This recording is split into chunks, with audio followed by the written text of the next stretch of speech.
Oh,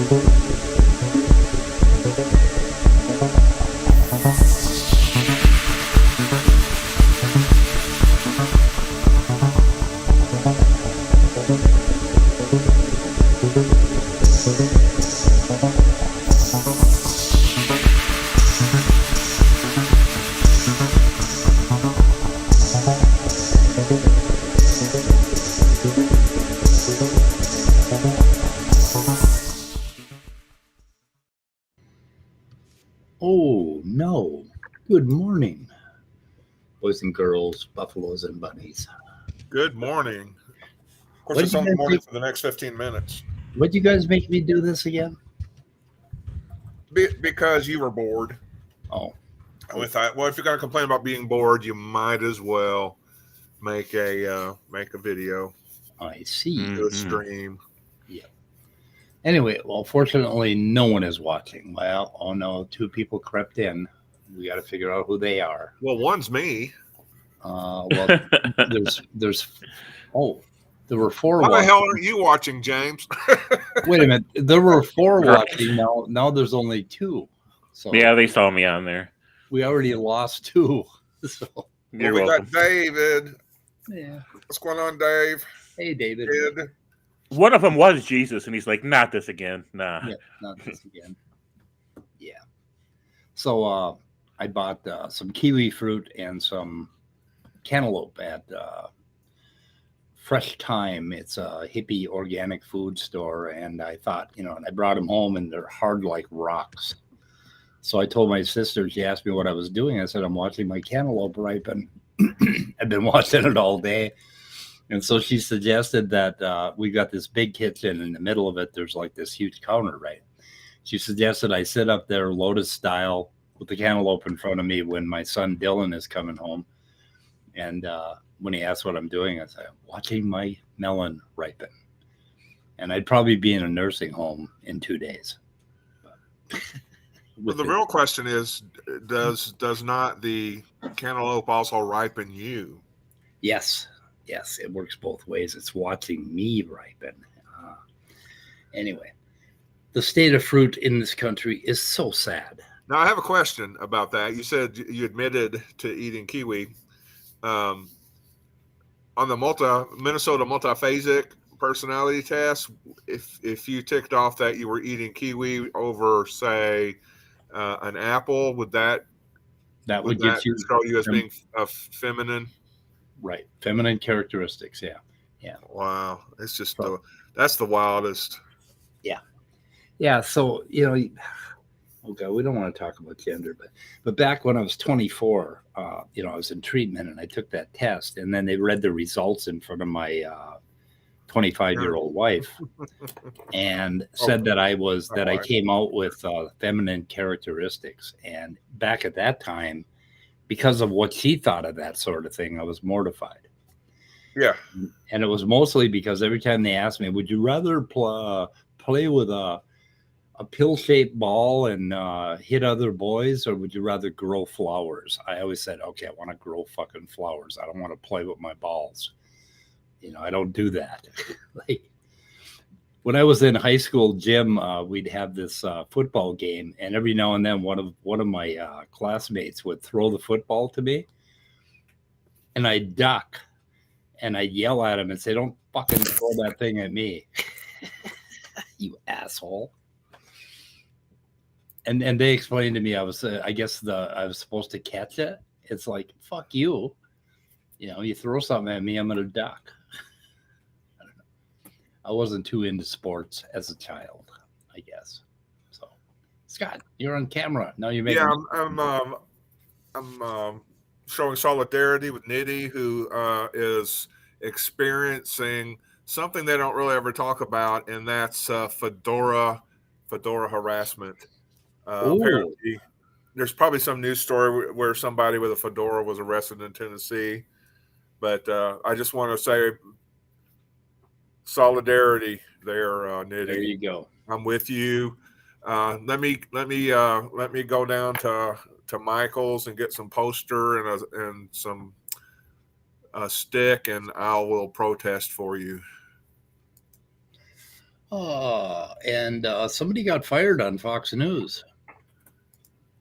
Anybody well known? I don't know. I can never remember his name. But like, it was kind of cool because he said, "See you on Monday," and Seth Meyers said, "No, you won't." Nope. Anyway, so we're gonna have a Tucker Carlson Day. Was yesterday, and we're gonna celebrate it every year. And it's just awesome. But if anybody wants to watch something really hilarious, watch Seth Meyers doing his closer look on Tucker Carlson getting fired. I will look for that. Yeah, it's really hilarious. Pretty good. He is always so good. And there's that. And apparently Hunter Biden is sending rather threatening attorney things to Marjorie Taylor Greene. She may actually get sued.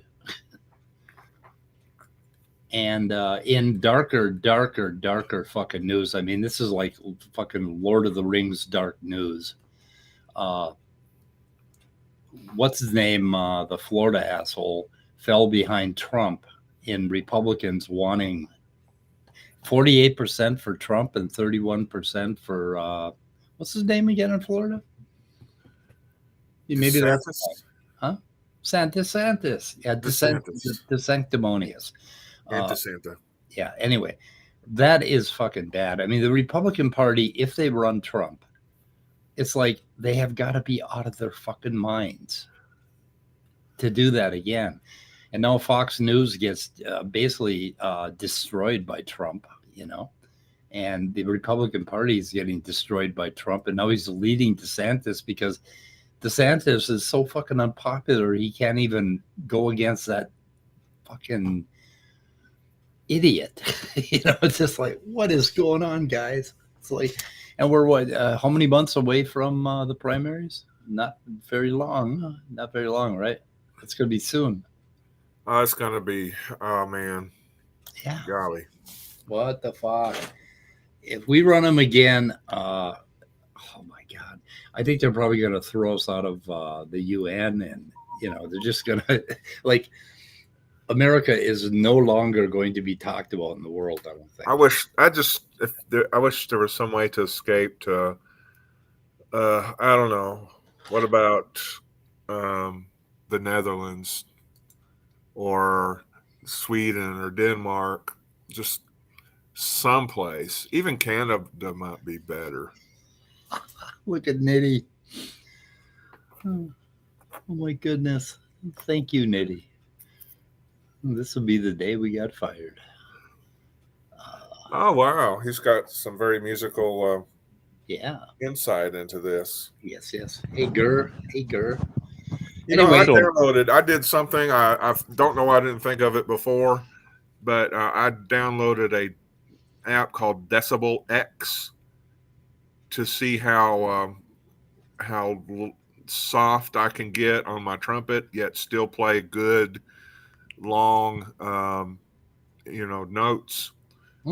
It's awesome to I stare at it when I talk just to see what kind of numbers I put out. Cool. It is pretty cool. It is. But I don't know why I never thought of that. Someday you're going to do a trumpet solo for us on the channel. It might be a while. Someday soon. I believe it.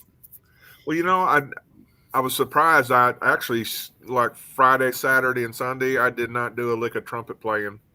And like yesterday, I finally got up a little early, and so I played my trumpet. In fact, I think I sent you a text going, talking about how good it feels to finally, be playing my trumpet again. And that was a fun experience, and my sound didn't suffer very much. So, Nitty, I'm sending this to my sons because they will appreciate it. Anyway, I like it. So I was going to talk a little bit about, I run into some videos this morning, and they were talking about the psychedelic experience with psilocybin mushrooms. And James provided us something here, which I have not listened to. So I'm just going to play a little. Am I going to get a story? Who's Molly Tuttle? So it's just a cover for the song, and covers are allowed. So Oh, they are? Okay, let's try. yeah, it's just a cover. It's not the original. Let's see what it is. See what it runs like. Let's see if I unmuted my side. See if you guys can hear this. Oh, nice.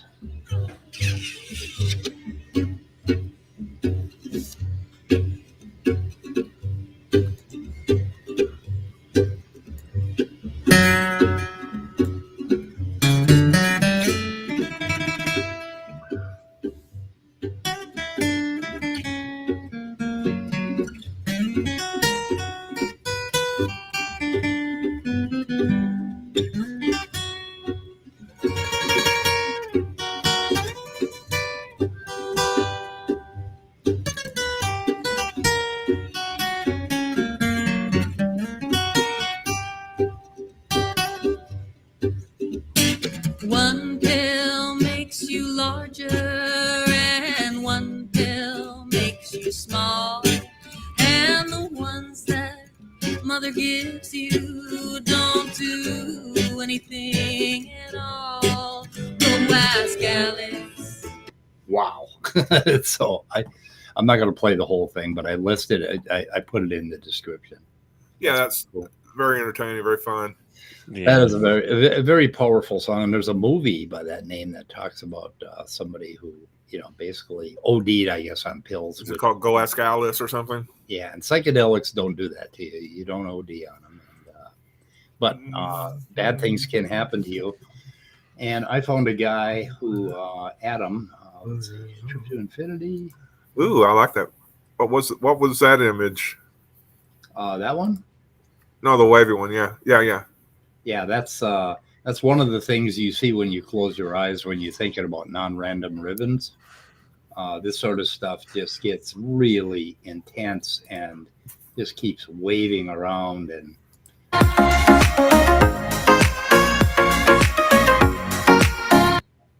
it just keeps going. And that's, the left-handed part reminds me of a video about anticyclonic tornadoes.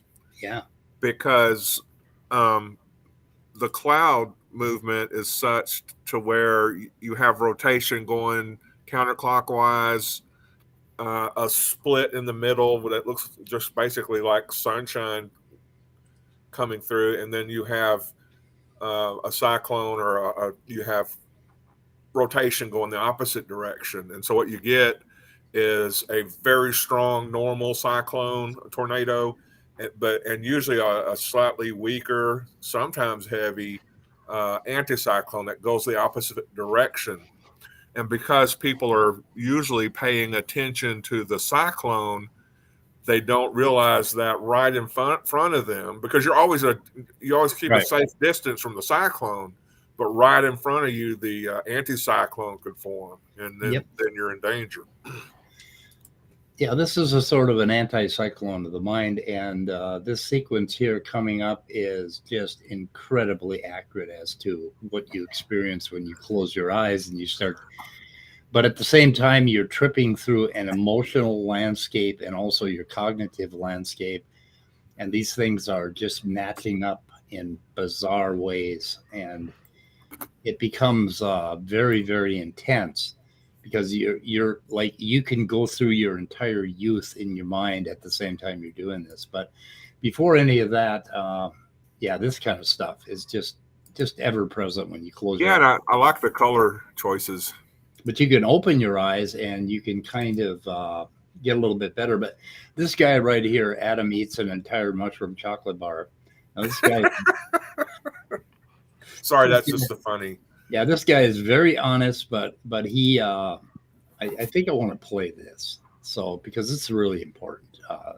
And it's about, I think the first thing he says is, number one, don't take this shit. Don't do this. Don't do this. That's the very best kind of advice you can give to somebody about psychedelics and safety is don't take psychedelics. Okay. Unless you're ready to Code Psych, get that 83% off. Anyway, now that we got that sponsorship ad out of the way, let's jump into the actual experience.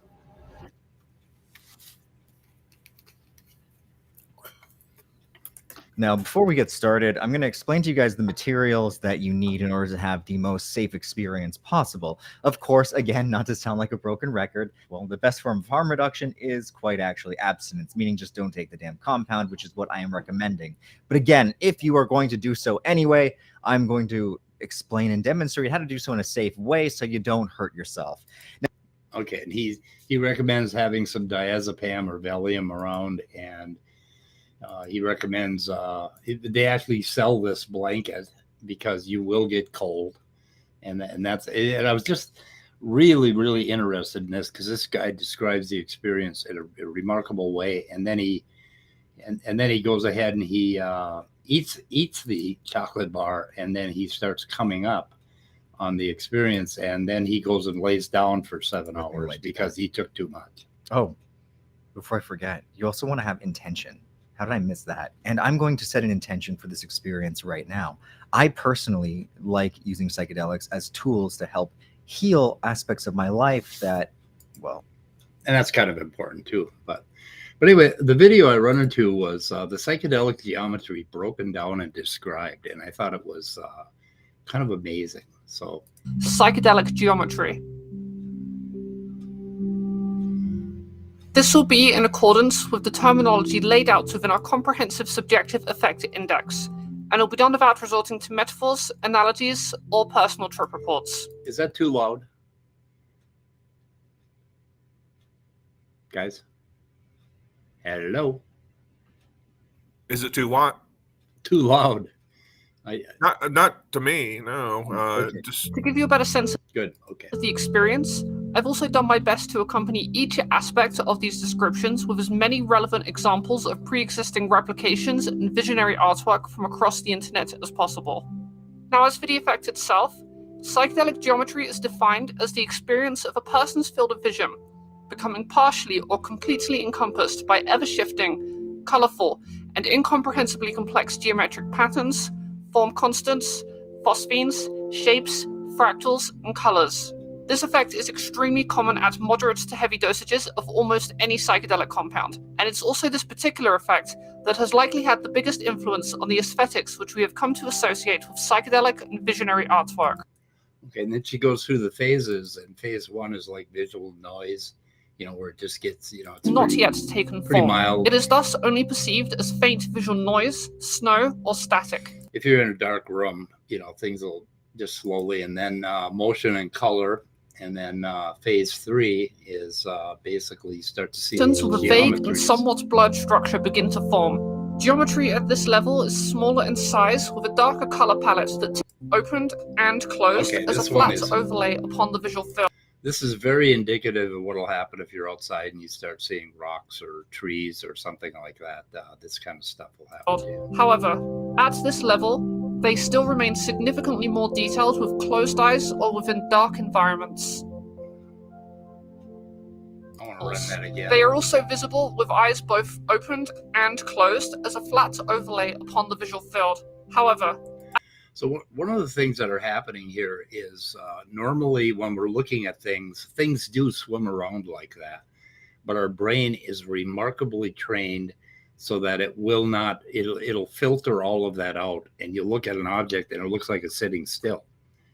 And that's mostly your brain filtering out all of those effects of your eyes moving around, a little bit of fluid on your eyes, a little bit of moisture in the air, and it gives that sort of swimmy effect, which is kind of interesting. at this level, they still remain significantly more detailed with closed eyes or within dark environments. Level 4, fully defined geometry. At this level, the detail in which the geometry displays itself becomes profoundly complex and fully structured, but still remains mostly two-dimensional. The geometry also becomes larger in size and extremely intricate in its detail, with a nearly limitless color palette.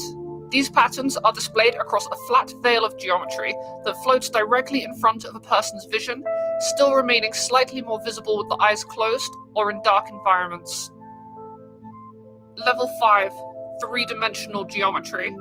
At this level, the geometry has become fully three-dimensional in both its structure and general positioning throughout the external environment. This adds a new layer of visual complexity and leaves the geometric forms sprawled out across the surfaces and objects of a person's environment, instead of merely displaying themselves across a basic and flat veil in front of one's visual field. Level 6. Partially overriding visual perception. At this level, the geometry has become so displaying themselves I across don't know a if you basic saw that or not, and but that is a fully gay frog. So I don't know if you knew that or not. flat veil in front of one's visual field. Level 6. Partially overriding visual perception. At this level, the geometry has become so intense, vivid, and bright that it has started to block out and replace the external world. The visual perception of a person's environment begins to be replaced by geometry, with objects and scenery either transforming into complex geometric structures or simply being blocked out and covered by them. This occurs in a manner that drastically impairs the use of a person's normal vision. From this level onwards, it is also possible to experience geometry which is interpreted as ineffable, non-Euclidean, or impossible in its shape and structure. Level 7. All-encompassing. Yeah.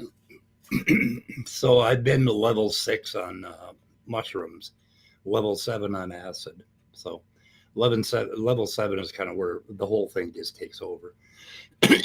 But the important messages here is kids don't go deer hunting on psychedelics in the woods, because the woods and the forest very much do these visual effects, and you start looking at them, you start blinking your eyes like, what the fuck am I seeing? And it's just it has an amazing effect. But now the key is here that there's this emotional and cognitive landscape going on with this, and they become interleaved in a way that is what they describe as ineffable. It's almost impossible to talk about. But you start to like run into pieces of yourself, and that's where your ego starts to become shattered, and that's where all the idiots get this God idea, right, from psychedelics. And these geometric patterns are where you get those DMT robots, you know, that people talk about, like, oh no, I've entered another dimension.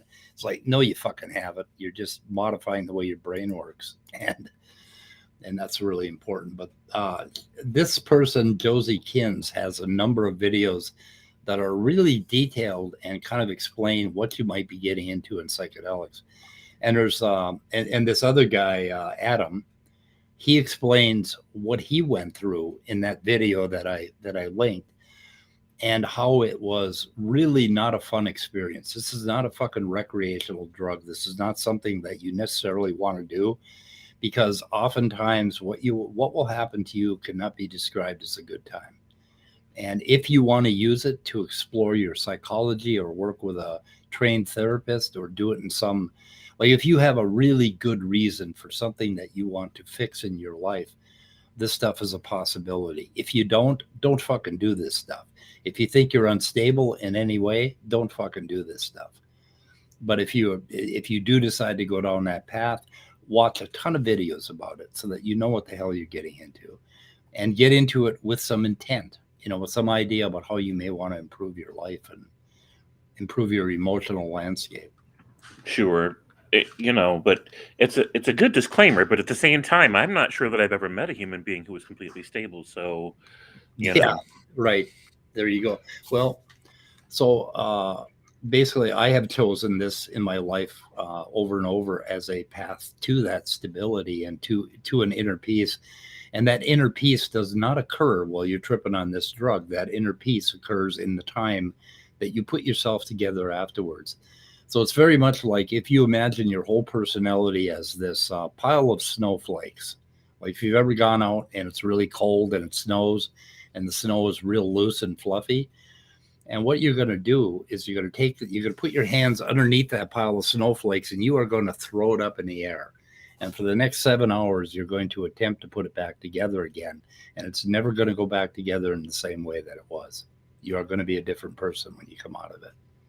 And why anybody would want to do that in their middle age or their youth, I can kind of imagine it, because like youth are angsty and existential to begin with, right? And it's like you don't know what the fuck is going on, which would indicate that is the worst time to do it, right? Because that's really going to throw a wrench at things.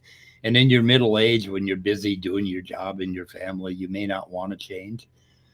But when you're an old man, what the fuck you got to lose if you want to change? So anyway, but so these two channels, which I have linked, I haven't linked the channels, but I linked videos from them, would be something to explore. The interesting thing is how you can stand aside, like this Adam mentions that what happened to him, that like he saw all of these pieces of his personality and he could see his dumb little ego, you know, the things we do on a daily basis to get ego gratification from those around us. These become like little cartoons that you look at and you start to laugh at them and think, what an asshole, you know, or what an idiot I was to be trying to manipulate other people into thinking a certain way about me. And as a result, you become the kind of a person that may be a little better at listening to other people than trying to manipulate them to like you. And all of these things that we run into in our psychology just become a subject of study. So kind of interesting. So, and there's a lot more in these videos, and they're pretty cool. That explain, you know, what this experience is. That's the other thing, is you don't want to go into this with some idea that you're going to find something supernatural, because you'll fucking get confirmation of whatever, you know, whatever kind of bias you have. Just like Christians, when they start studying evolution, you know, and they bring the Bible first to their study, and they come up with these crazy ideas about evolution and creation. You don't want to do that. So anyway. Who we got? Pragmatic Crystal. We got Ox. We got Stephanie. We got Marina. We got Pragmatic. No, I said that. Leo somewhere. Anyway, I didn't have too much more to say about that, unless you guys want to add to it or ask questions about this experience. I have no knowledge experientially or even through reading about psychedelic experience. So I can only say that I love all the artwork being presented to kind of illustrate. Yeah. Questions. Then there's, let's see, there's another one. This one is really, I'm going to mute the sound. It gives you a really good idea what happens when you're looking at a landscape. That swirl, things moving around like that. I mean, that is really kind of disconcerting, but you see that rather intensely. And, you know, then it turns into wild geometry after that. I mean, it can go crazier and crazier, but it's all very interesting. But, you know, a good question might be speed. Why? You know, why would I do this? And I've stated that my purpose is to change into a different person, basically, or a different mode of operation. Like I was plagued with both depression, grief, a lot of ADHD, where my mind just would not calm down. I couldn't calm it down. And I'd be like, at the end of the day, I'd be exhausted and my mind would still be flying in different directions. And then I would get depressed because I was too exhausted to read and or study anything intense enough to keep my mind on track. And I've pretty much done that all my life. And I think part of my alcoholism and drug addiction from the age of 12 on was about medicating something wrong with my brain, or something that I perceived that was wrong with my brain that made me continually uncomfortable with life. And so the process is to get to a place where I am so comfortable with life that I can take my last breath and let it go. And that's and that I call spiritual work. And this is also the purpose of all philosophy, as far as I'm concerned. It's to find, in religion too, it's about death anxiety. It's about, how do I make peace with my life in such a way that I can be at peace with leaving that life behind. Yeah. Does that bring us to the point of that clip with Derek and Nathan? Did we want to play that, or are we just So I'm all for playing it, but they don't get really into the death anxiety thing that I recall, but they certainly hit on a lot of points that Mike's been talking about. The numbers. Well, you were talking about philosophy and its purpose, and that kind of made me. Yeah, so Nathan talks about why he's bored with it, why he's bored with that whole domain of interaction and challenge, and how it's pretty much just a spent enterprise for him. And he talks about the games that people play in that culture, in that cultural niche. I don't remember what he calls it, but basically just the word games and the mind games and the ego posturing and the limits of practical value for all of it, and how he's just spent on it. So. Of course, I wonder if he's truly ever talked to somebody that enjoys philosophy for philosophy's sake, rather than an apologist or whatever trying to influence your position about Jesus. No. Well, he addresses both, and he used to be like somebody that was into it. Okay, cool. This is why Derek's talking to him about philosophy, because he established a reputation as somebody that's part of that whole phenomenon, the cultural phenomenon and interest, and he was part of it. He cared about it until he got spent with it, right? That kind of makes me happy to hear, because it's a person experiencing growth. He said, okay, I've reached my limit with philosophy. I don't see how it can do me anymore, but do me any more good.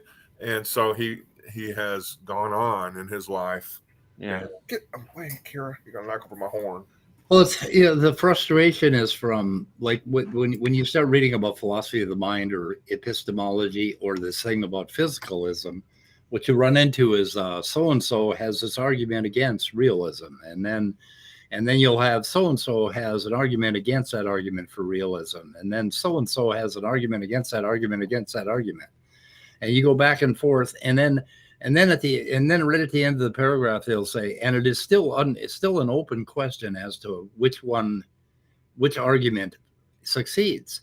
So they're developing these arguments using language and word games and what humans think about things.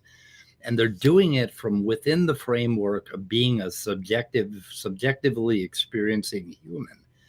And they will use those things as arguments as if they could. And they'll come up with these 3-4 premises. And you've heard certain philosopher weenies do that on this channel. They'll come up with these 3 premises, and you kind of seem to agree with all 3 premises.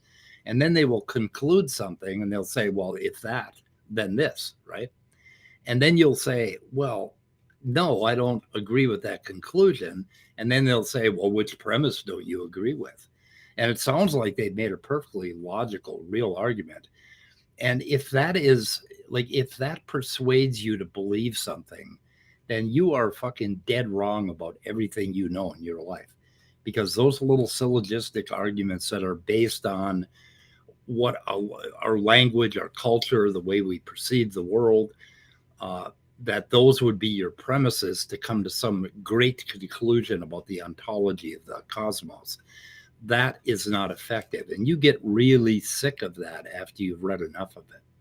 And I know, because I've been reading it for 2 or 3 days. So, and well, I've been reading it for about 20, I think my entire fucking life, but seriously for about 20 years. And you get just frustrated with, God, is there a way to get around this? And I think I found a methodology to get around it. And I've drawn heavily from science rather than philosophy to look at what we are as organisms and why we might make these squeaking noises that philosophers make. And that's kind of my position. So that's why I say scientism is a way to approach this, because we have to understand what kind of an organism we are in the universe. But of course, to do that, you have to assume that there is a universe, right? And philosophers will say, well, you have no proof that you're not a brain in a vat or that there is a universe. And it's like, shut the fuck up. We're just going to make this assumption and we're going to see how far it gets us. Think about this stuff a little more scientifically and a little more, a little more commonsensically, you know? Yeah. And, go ahead. No, I'm good. I'm good. So the way that I respond is a little bit different than the way you respond, but I agree with everything that you're saying. So if someone were to propose to me, for example, that we could be, a brain in a jar, right, and that you don't know if the universe exists, my response would be, well, if that's the case, then the universe still exists, and at our center of it, not the center, but our center is our existence as a brain in a jar, right? That is part of whatever the universe is, if that's what we are. And then outside of that is whatever is outside of that. If nothing's outside of it, then the entire universe is just me as a brain in a jar. And if Right. something is outside of it, then the universe is bigger than just that. But either way, there's still a universe. And this is the same point I've made with Christians before, where they talk about the beginning of the universe. And I'm like, look, if your God, whatever that is, existed before we did, before this did, and nothing else existed, then your God was the universe, right? That was the universe. Everything that he is consists and subsists of. So, there has always been, in some form or another, a universe, unless we want to suppose an absolute nothing. And that something came from absolute nothing. But Nathan addresses that too in the discussion that he has with Derek in that video. I think it's worth watching, whether we play it here or somebody goes to check it out later. By the way, Speed, the description has a line that says, "This philosophy grad opens up ... But then the link provided is actually the link to that Molly Tuttle music. Oh no. Okay. Yeah, it's great music, but I think you needed that link from what's your name? James. Okay. Thanks. I mean, my name's right there on the screen, man. I know. Blah. Don't ever get old, James. Just You always check my links. I'm so glad you checked my links because I would have screwed. Oh, yeah. Okay. So 6VA is the Molly Tuttle thing.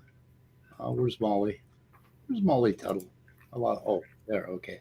So this is, yes, you are correct. Thank you for double checking. I would have fucked that up. Oh, well, in my defense, I see the entire world as those fractal geometries now. So there you go. I shouldn't be the one creating our links, should I? I've gone fractal. Yeah, that's a problem. That's the wrong word, fractal, man. Fractal's like the way of the universe. Oh man, never go full fractal. Full fractal. Yeah, I went full fractal, I'm afraid. You went full fractal. I hope I got this link right. So, okay, yeah, I got it right. Let's see, E6PO. Okay, good. We're good. Anyway, this is 23 minutes. So, what part? Well, you can play it on fast, right? You can play it like on. Yeah, but I don't know. I hate doing that because then if somebody's listening in their armchair and trying to grasp what's going on,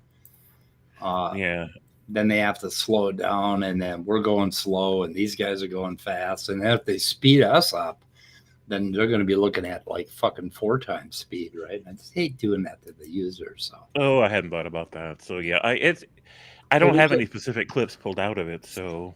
Okay. Well, let's just listen to the beginning of it and see it. So we got. Whoop! I got the site muted.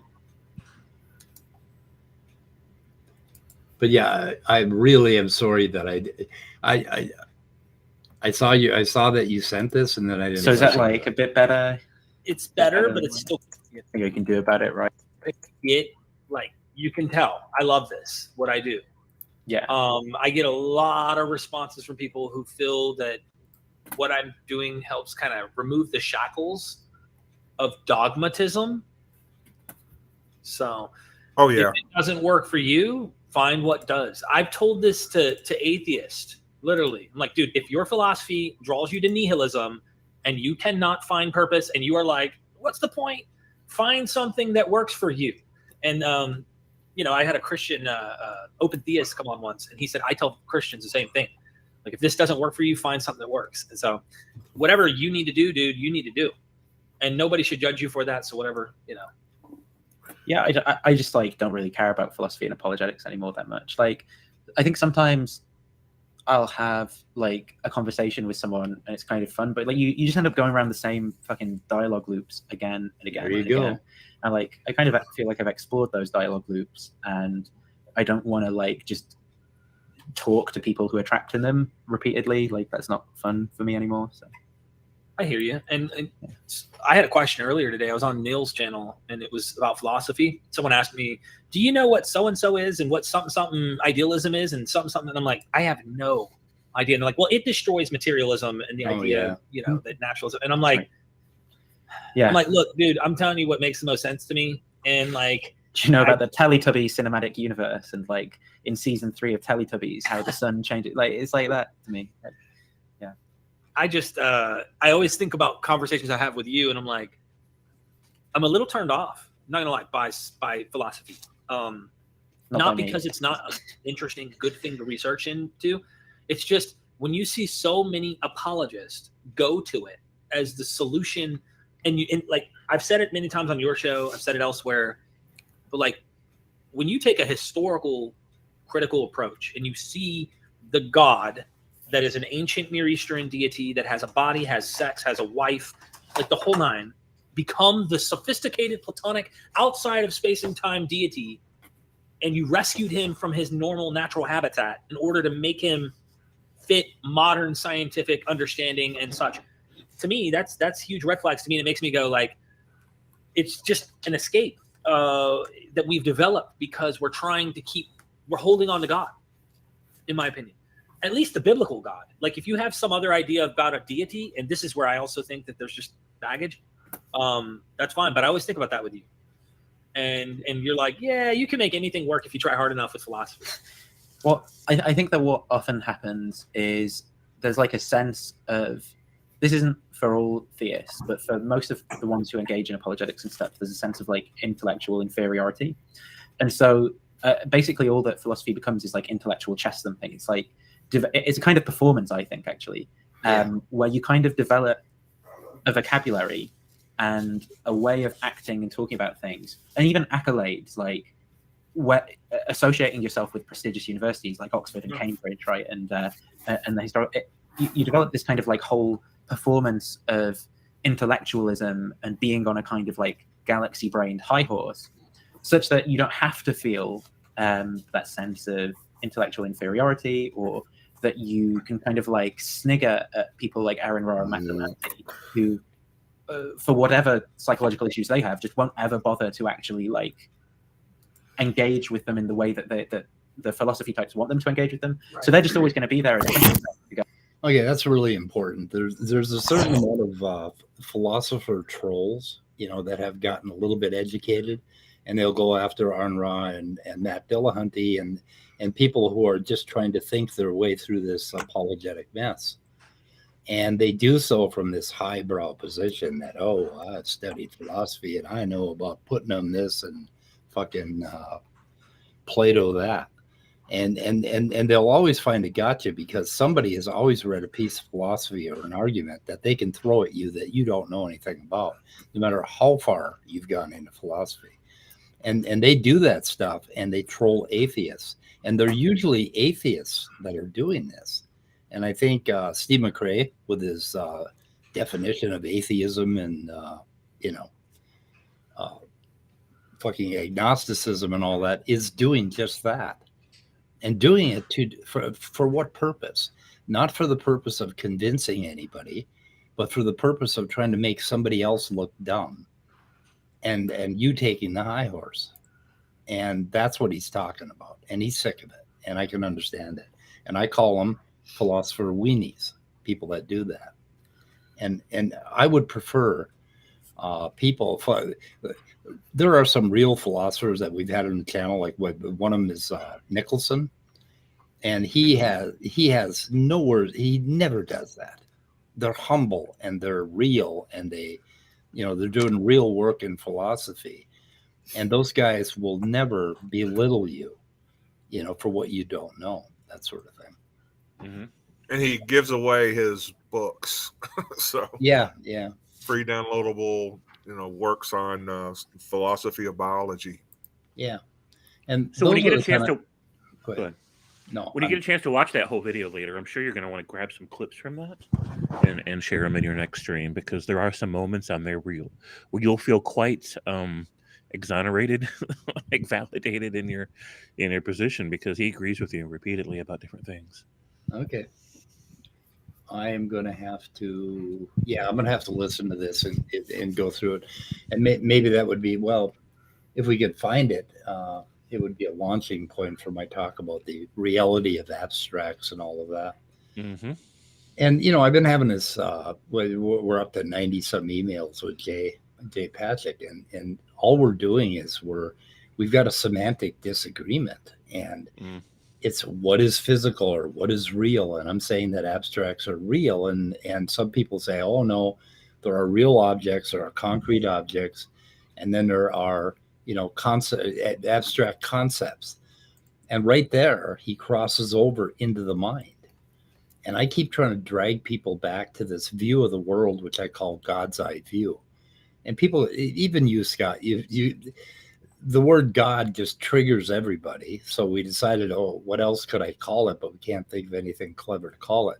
But it's the idea that, okay, if there is a kind of being, and we don't know, an alien, and we don't know anything about this alien, but this alien knows everything about the cosmos, every physical fact. He knows what's real. He knows what's out there. He knows how the Big Bang happened, all that shit, right? And so we're trying to come at it from this objective point of view that is the point of view of something that is godlike, that we know nothing about, but it knows. So the first rule of that idea is not to talk about the God. If you're going to talk about subjective experience or the mind or language or culture, you're not talking about what I want to talk about. That's not how I want to approach this philosophy of the cosmos, right? Right. Now, I don't like the term God's eye view either. This is why? If you think of our life as a movie, I'm like, look, just you know, when you're in a movie and the character stops and connects with the audience, right? You call it breaking the fourth wall, right? And this is why I like to call it the fourth wall view, because you know you're assuming that there's an objective reality, and then you're looking at it from that position, right? And then you're speaking about it from the outside looking in. And so there's this fourth wall that you've broken to say, okay, let's go outside of it, right? Just for this moment to look and see what we're seeing. Maybe drone's eye view would be a better way to apply the word, because you see lots of drone's eye views these days, and especially when you're watching geology type of videos, and that really says a lot. Or keyhole view. Keyhole would work as well. Keyhole, yeah. Well, let's ask Bard what Bard thinks. Let's see. I don't know. Bard Ehrman, yeah. Sorry, guys. I apologize. I guess I didn't sort myself out. I did not invent the phrase God's eye view. Basically, I borrowed it. So, well, sure, yeah. I'd heard in philosophy, the God's eye view is a point of view that is not limited by perspective of any one individual or group. It is a view from nowhere, a perspective that is not limited by time, space, or any other physical or cognitive restraints. The God's eye view is often associated with the idea of a divine being, but it can be used to describe any perspective that is not limited by limitations of human experience. The God's eye view is often used in philosophical arguments about the nature of reality. For example, it can be used to argue that there is a single objective reality that exists independently of our minds. It can also be used to argue that our knowledge of reality is limited and that there are things that we can never know. The God's eye view is a controversial concept. Some philosophers argue that it's impossible to achieve a God's eye view, and I fucking agree with them. Bard didn't say that, I said that. While others argue that it is possible, but that it is not desirable. Ultimately, the question of whether or not a God's eye view is possible or desirable is a matter of philosophical debate. And there we go again. Let's debate. Okay, instead of taking the God's eye view and seeing what we can figure out about a problem, let's pick on the God's eye view. Let's go meta. Let's pick on the very thing that you're offering to try to unwind this fucking nightmare of noodles, you know, all wrapped around each other. And every time I get into a conversation, that's all we end up And I tell them the rule is you don't talk about the gods. You don't fucking talk about the gods. We're using it as a tool to talk about a potential objective view of reality, right? And sure, I'm making a lot of assumptions because you have to assume something to get out of bed in the morning. I mean, that's baked into the word potential anyways. You're admitting that when you say potential. Yeah. I assume the floor is going to be there when I get out of bed. I mean, what fucking grounds do I have for that? Well, talk to a philosopher. He'll convince you you have no ground at all to believe that. You don't. You have no ground to believe in the ground. However, for 26,405 days, I've gotten out of bed and fucking hit the ground. Well, I didn't actually go to sleep on all those days. I probably only slept for 26,000 out of those 26,400 and whatever. Yeah, I think a whole bunch of what we do is not quote unquote philosophically warranted. Yeah. And because we're biological, we've grown up through basically being organic pinballs being knocked around by the pinball machine of life, and now that's a God's eye view, but philosophy is looking for strict things that to believe in, or to say this is true, this is false in an objective sense. And it's just not there. We just have to deal with the fact that it's good enough to say that the ground is always going to be there below our feet when we get out of bed. Yeah, and every fucking human being alive makes that assumption and finds it to be true every single day of their life, right? That the ground is going to be there when they step out of bed. Isn't that enough? And no, we're not in danger of falling for some sort of false god or falling for Satan, if we say that we don't know at some level where this segment of reality comes from. Yeah. It's just right now we can't know, and on some things we may never know. Yeah. I want to interject that when you do shrooms, you always look before you put your foot down. No, okay, that's good to know. Thanks, man. Yeah, like getting up out of the chair and going to the bathroom takes about a half an hour. It's like, okay, I'm not going to assume anything right now. And of course, sometimes you pee your pants. You do that, but hopefully you got a good bladder and you can hold it. But anyway, apparently there's a heated argument going. Yeah, we do in the side chat about. I can't remember the name of the. Let's see, King Crocoduck. King Crocoduck. Yeah. Yeah, I don't watch that channel, so I don't know. He doesn't get to have an opinion because he's not as well read as all the other philosophers, and all the other philosophers aren't as well read as the ones before them, and et cetera, et cetera. So, what are you saying, Leo? I don't know. He just never watches them. He doesn't have credibility with Leo, and that's fine. Yeah.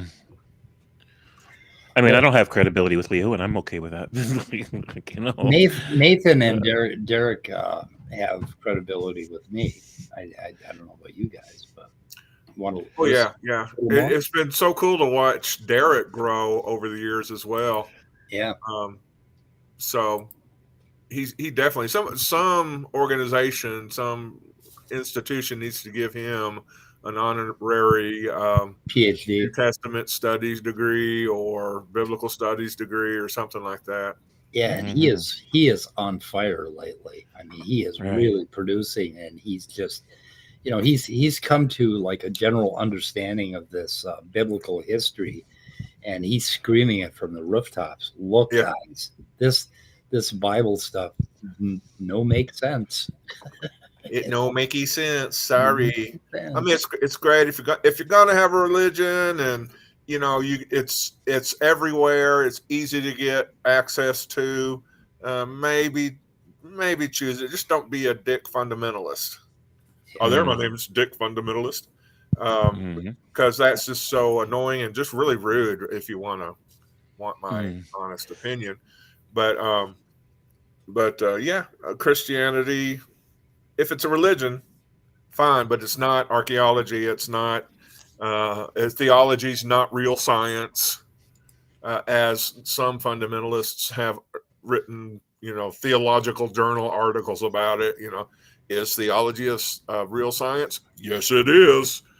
But so I mean, yeah, they can say that, but they just need a dictionary is what they need, and then to understand what science is. Well, they used to call theology the mother of all science, but that was only from people who were like priests and monks and things. That's what they believed in classic kind of it's just marketing. theology.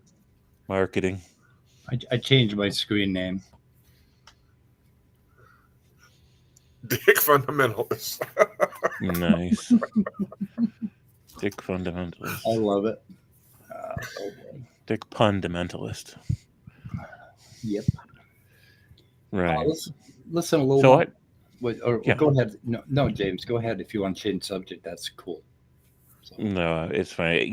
Like you said, there's like almost 20 more minutes left to go in this video, and if you don't want to play the whole thing, then who knows what we're going to hit on. You can press play if you want to. Yeah. Or we can talk about that blog you wrote.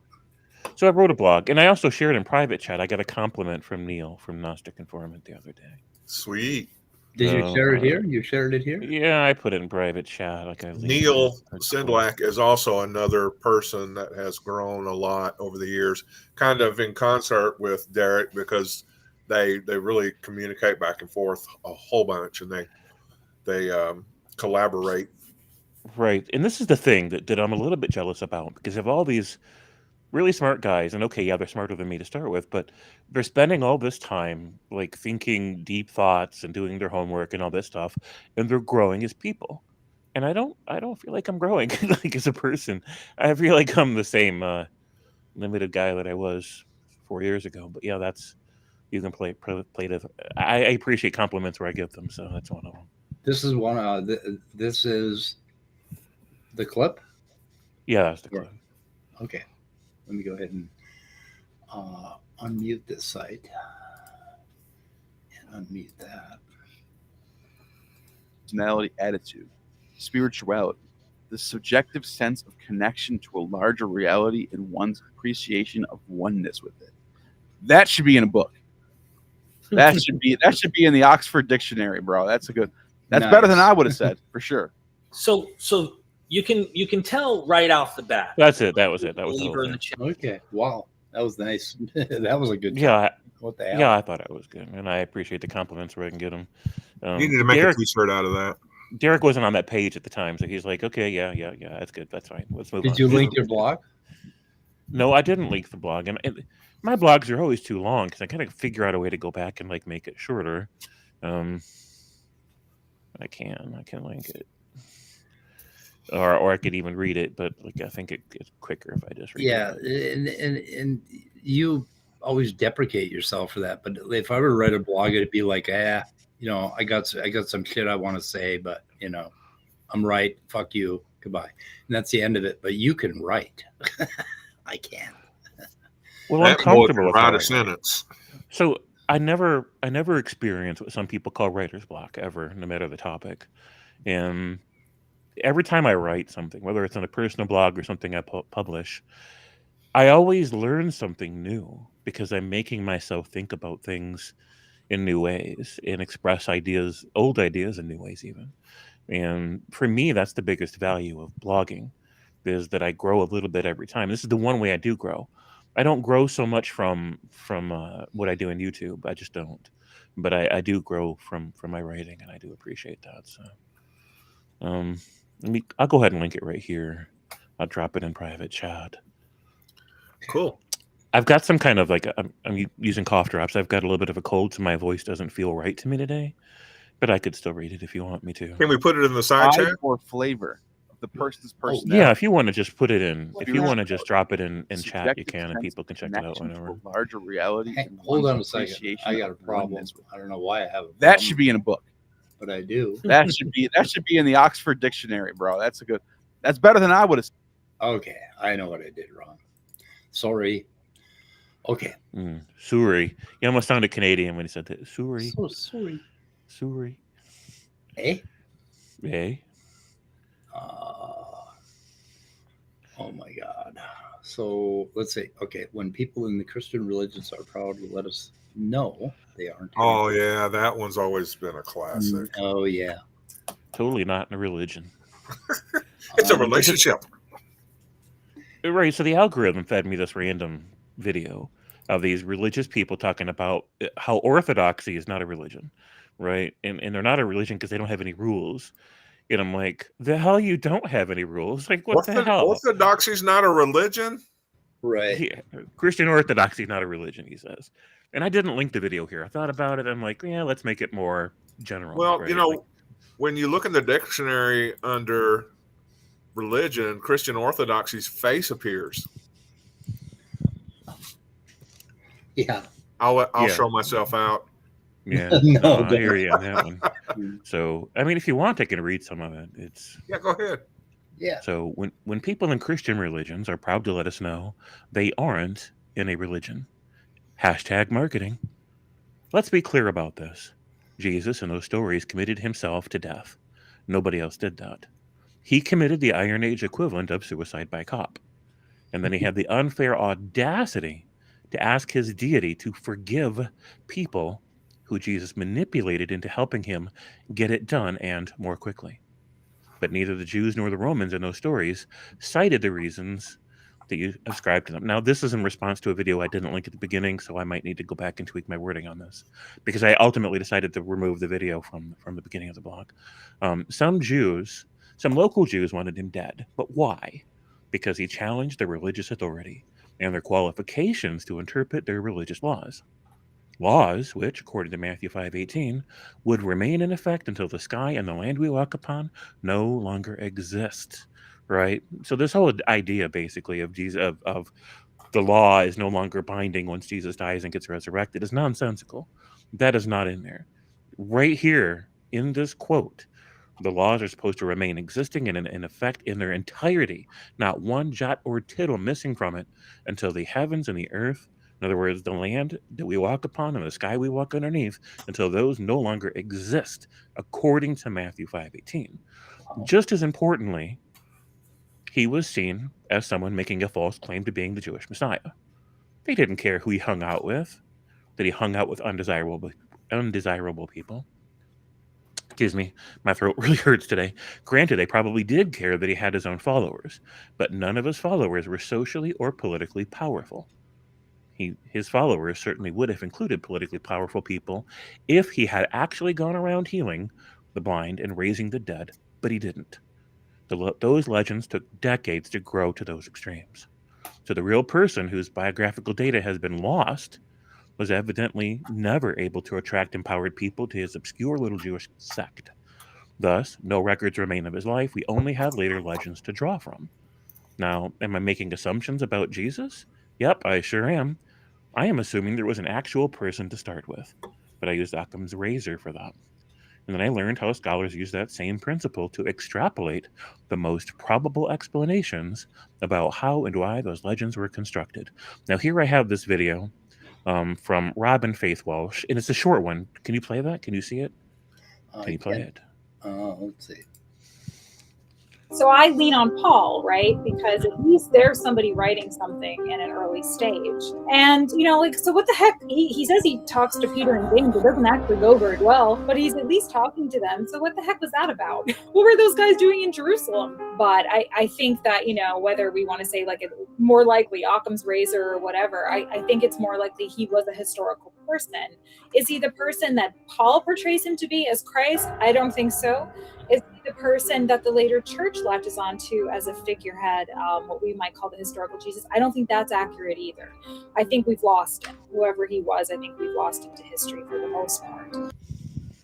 Okay. I agree with that. We've lost him to history. I've been saying that ever since I became, actually from before the time I became an atheist. I just didn't feel like we knew Jesus in any real sense of the word. Right. Absolutely.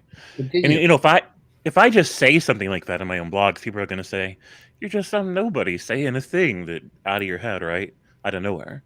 And so that's why I think it's important to cite some sources that carry weight in the discussion so that people know, hey, it's not just little old me pulling stuff out of my ass. So I continue with, go ahead.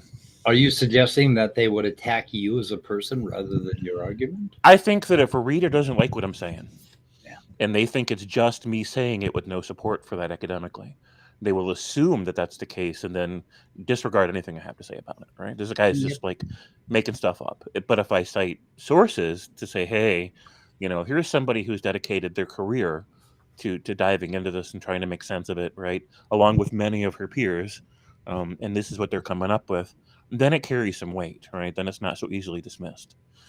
People still can dismiss it, right? But I don't want to make that any easier than I have to.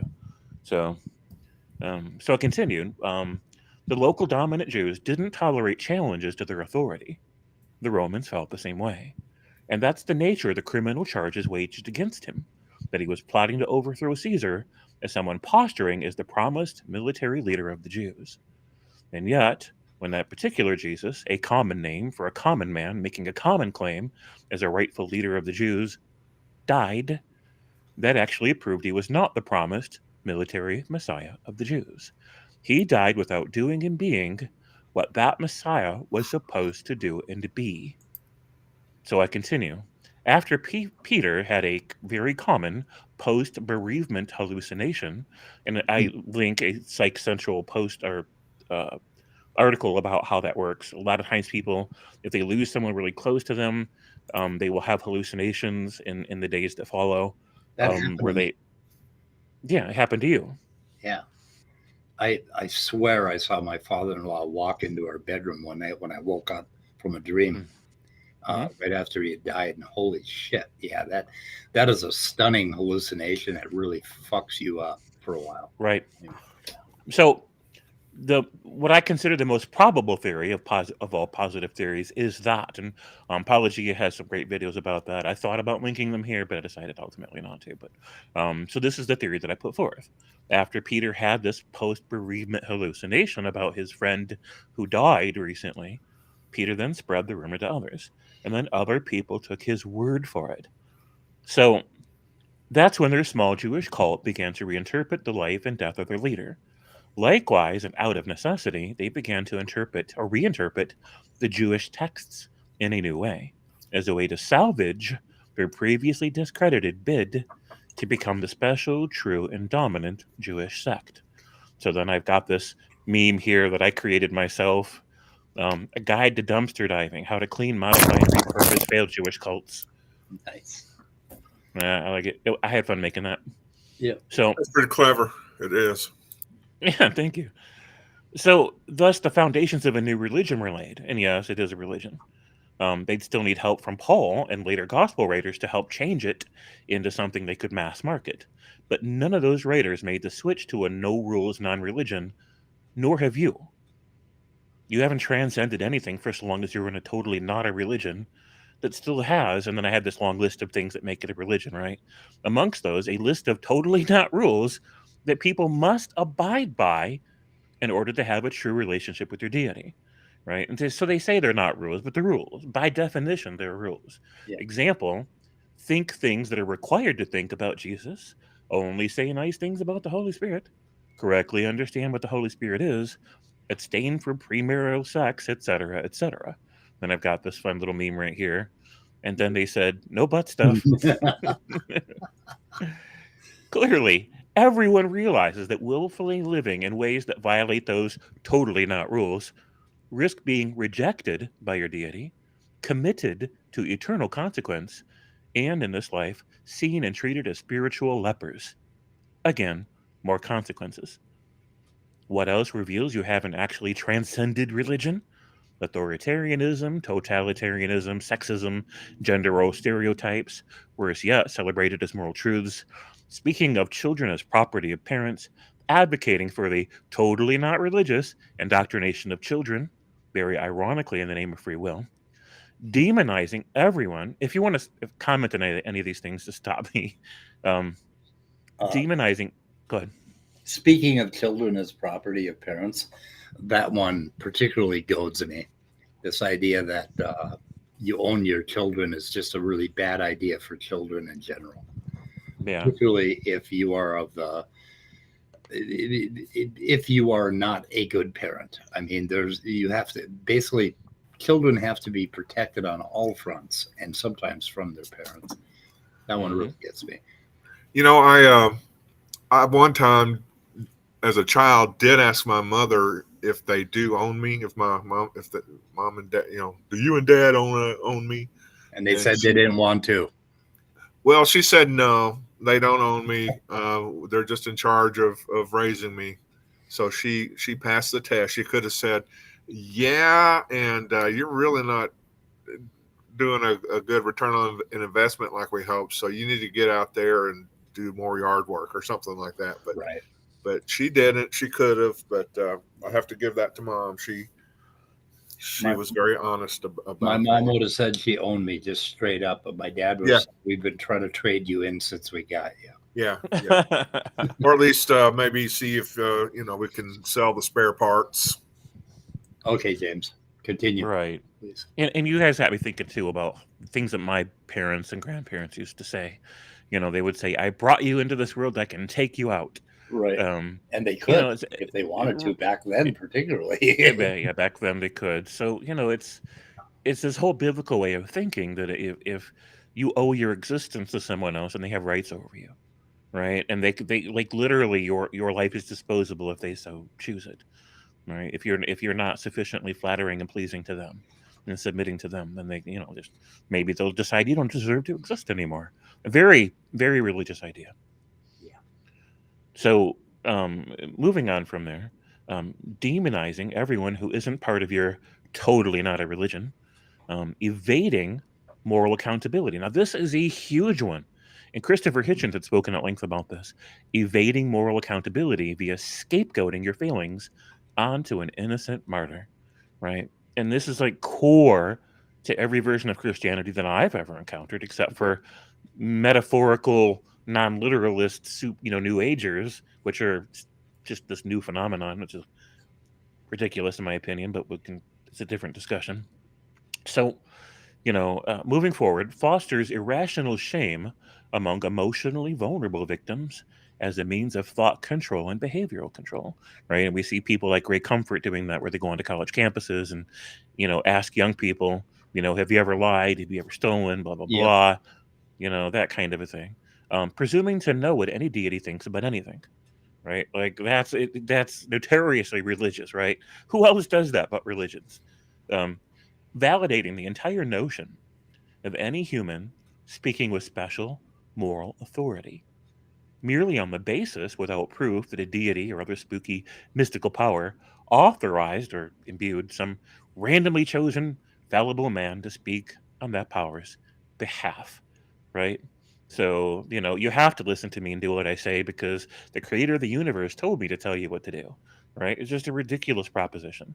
So I ask, how many predators over the past 6,000 plus years have taken disastrous advantage of that platform, right? If we're going to sit here and say, oh, well, it's reasonable as a concept that somebody can walk up to any group of people and say, hey, the creator of the universe told me, to tell you what you're allowed to think, what you're not allowed to think, what you're allowed to do, and, with your genitals and everything else, what you're allowed to eat and not eat, what you're allowed to say, etc. If we humor that as a platform, then anybody can step onto that platform. Anybody, right? If we encourage a society that has respect for the idea itself of moral authority by divine appointment, then we're going to end up with a society where there's countless predators who step onto that platform to say predatory things and do predatory things, right? It's just a necessary consequence of that idea. Consider Waco, Koresh, basically. Now, what the government did to those people was a crime, and they should all be charged and put in jail for what they did to those people. But David Koresh had talked his friends, his best friend, into that David Koresh had to impregnate his wife. And I mean, that kind of abuse by that is predatory. I mean, what else how else would you describe it? Right. Because he just felt like he was the second coming. He was the Messiah, and he convinced all these people. And basically, it was him getting all those young women and older women pregnant, and they went along with it. I mean, they fucking went along with it because the belief in him, that sort of thing. So, right, yeah. Hitchens. So I can't remember how long that clip is, but it's probably longer than it takes to read the whole blog. It's up to you if you want to play it. He speaks directly to this, where Stalin is the example that he cites of. So okay, basically, I'm gonna set the groundwork for you. So we have Stalin, who was raised to be religious, right? He raised in a monastery. It's 2.5 minutes long, by the way. Oh, go ahead, play it. That's not too bad. Okay. Now, okay, moving to Marxism, moving to Leninism. Okay. In Russia in 1917, for hundreds of years, millions of people have been told the head of the state is a supernatural power.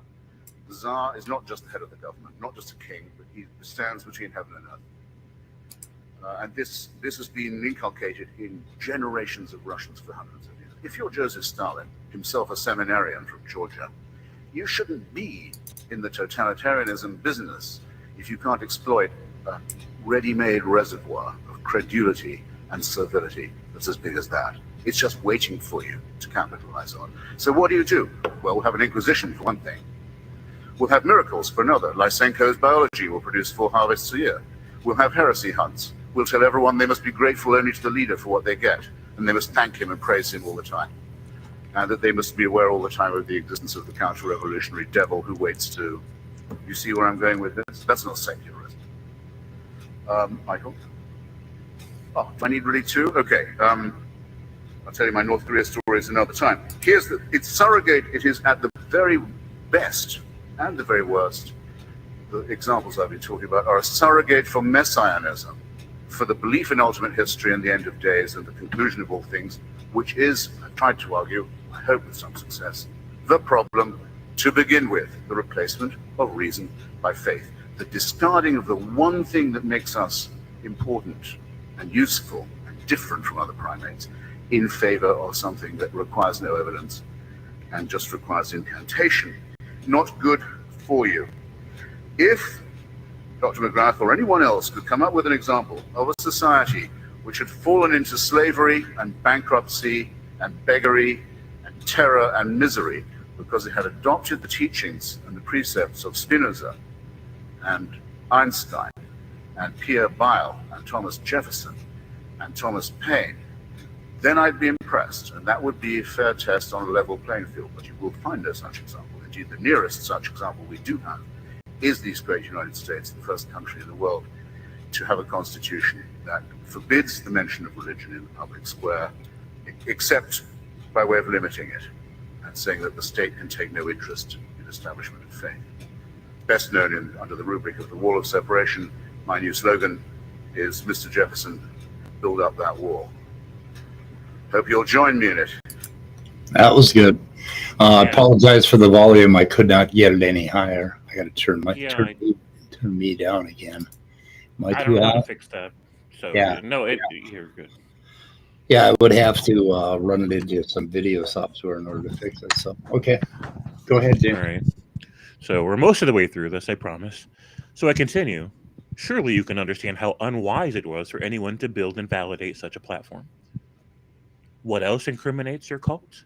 Well, functioning as a global extortion protection racket, selling fraudulent afterlife fire insurance. So I got the Kissing Hank's Ass video here. I think we've all seen it by now.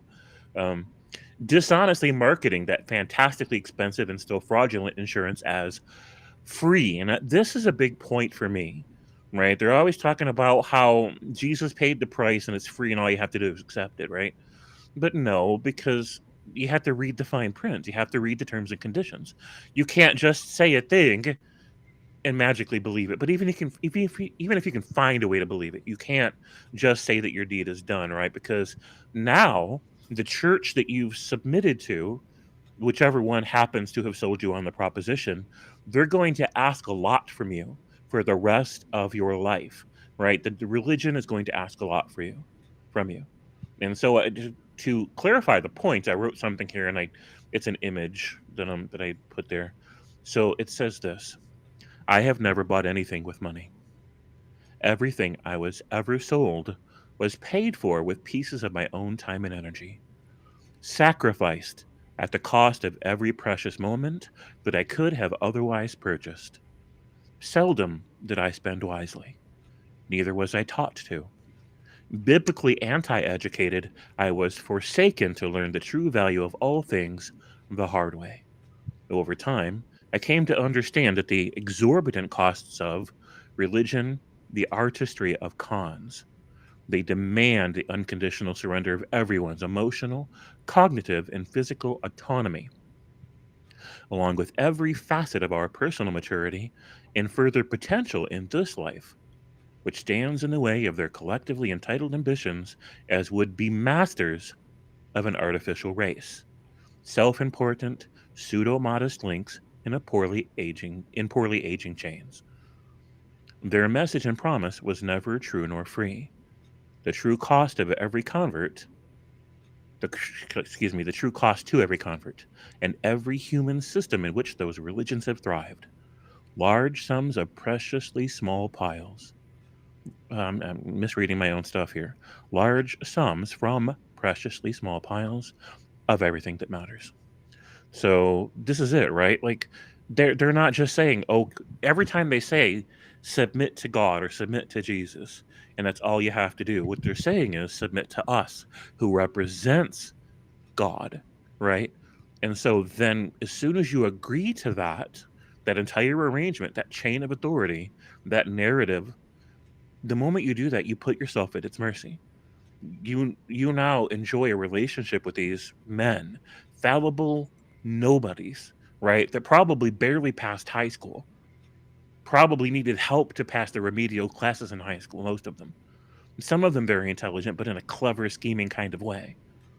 You put yourself at their mercy to where now they get to tell you, they get to wield influence over your life about sacrifices you're supposed to make to humor your obligations, according to them. So they're going to tell you who you're allowed to love and how you're allowed to love them.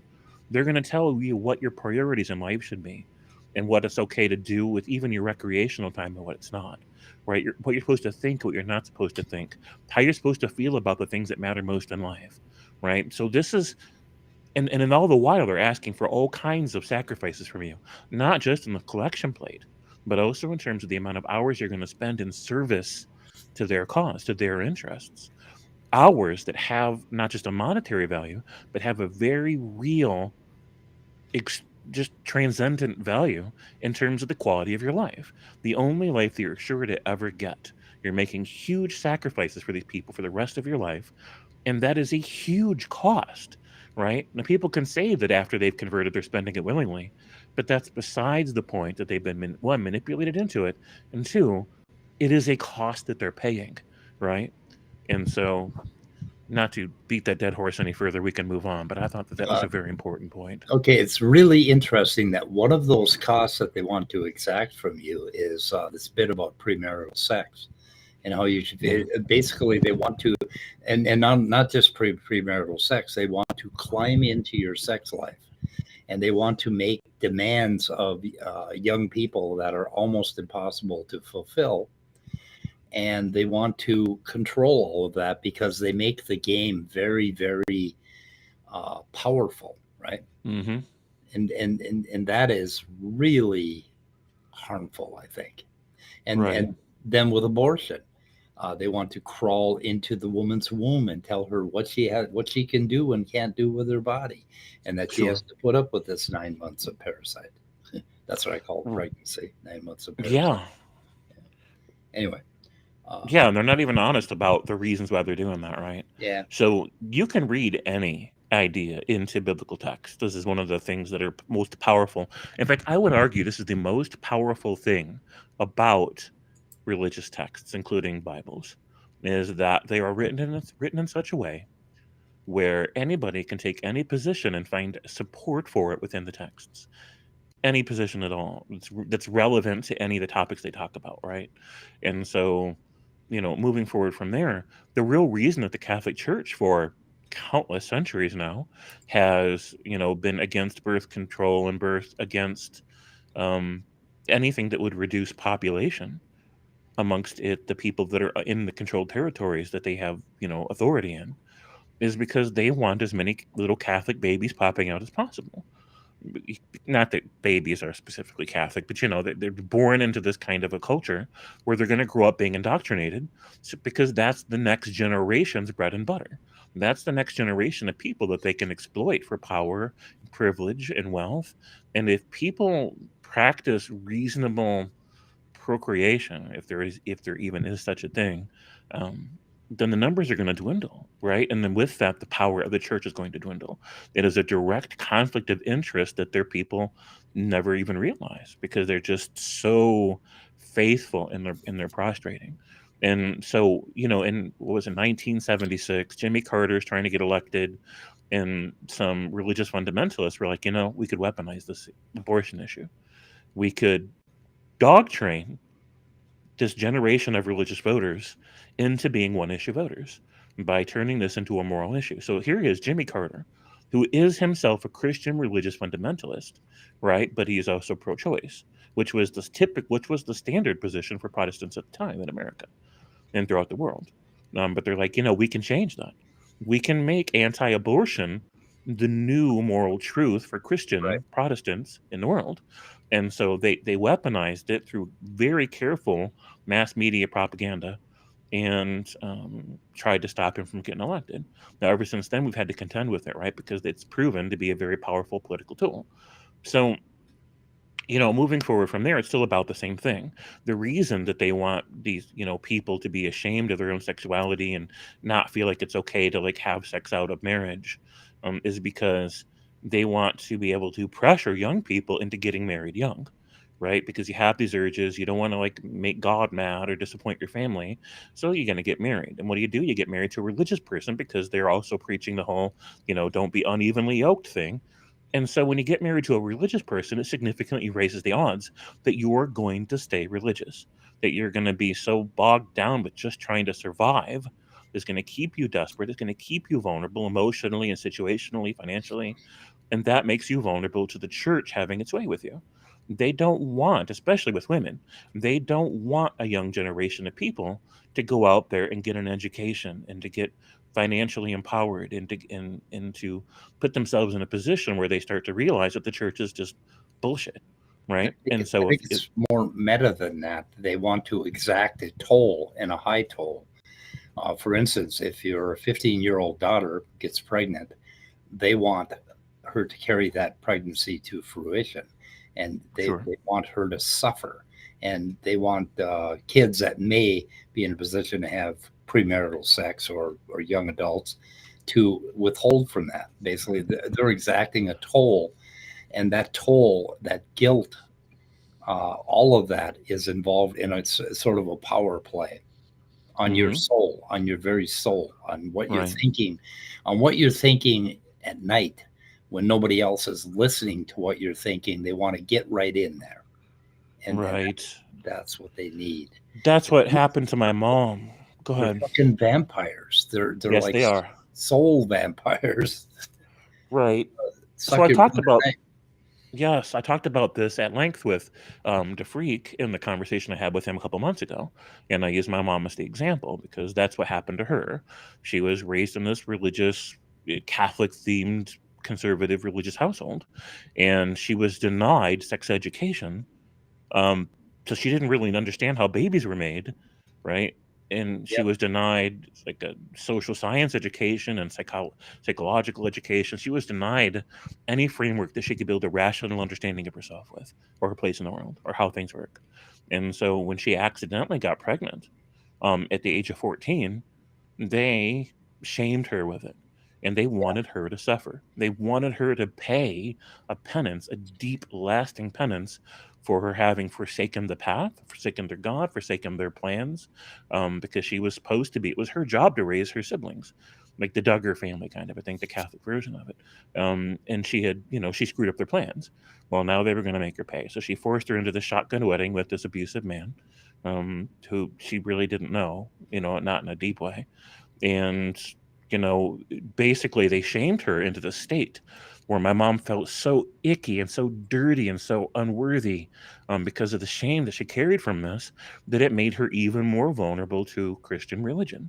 And so here she is. She's been raised in this part patriarchal narrative where she needs a man to validate her existence and to love her. And she's got an emotionally distant earthly father, an emotionally distant heavenly father, according to the narrative.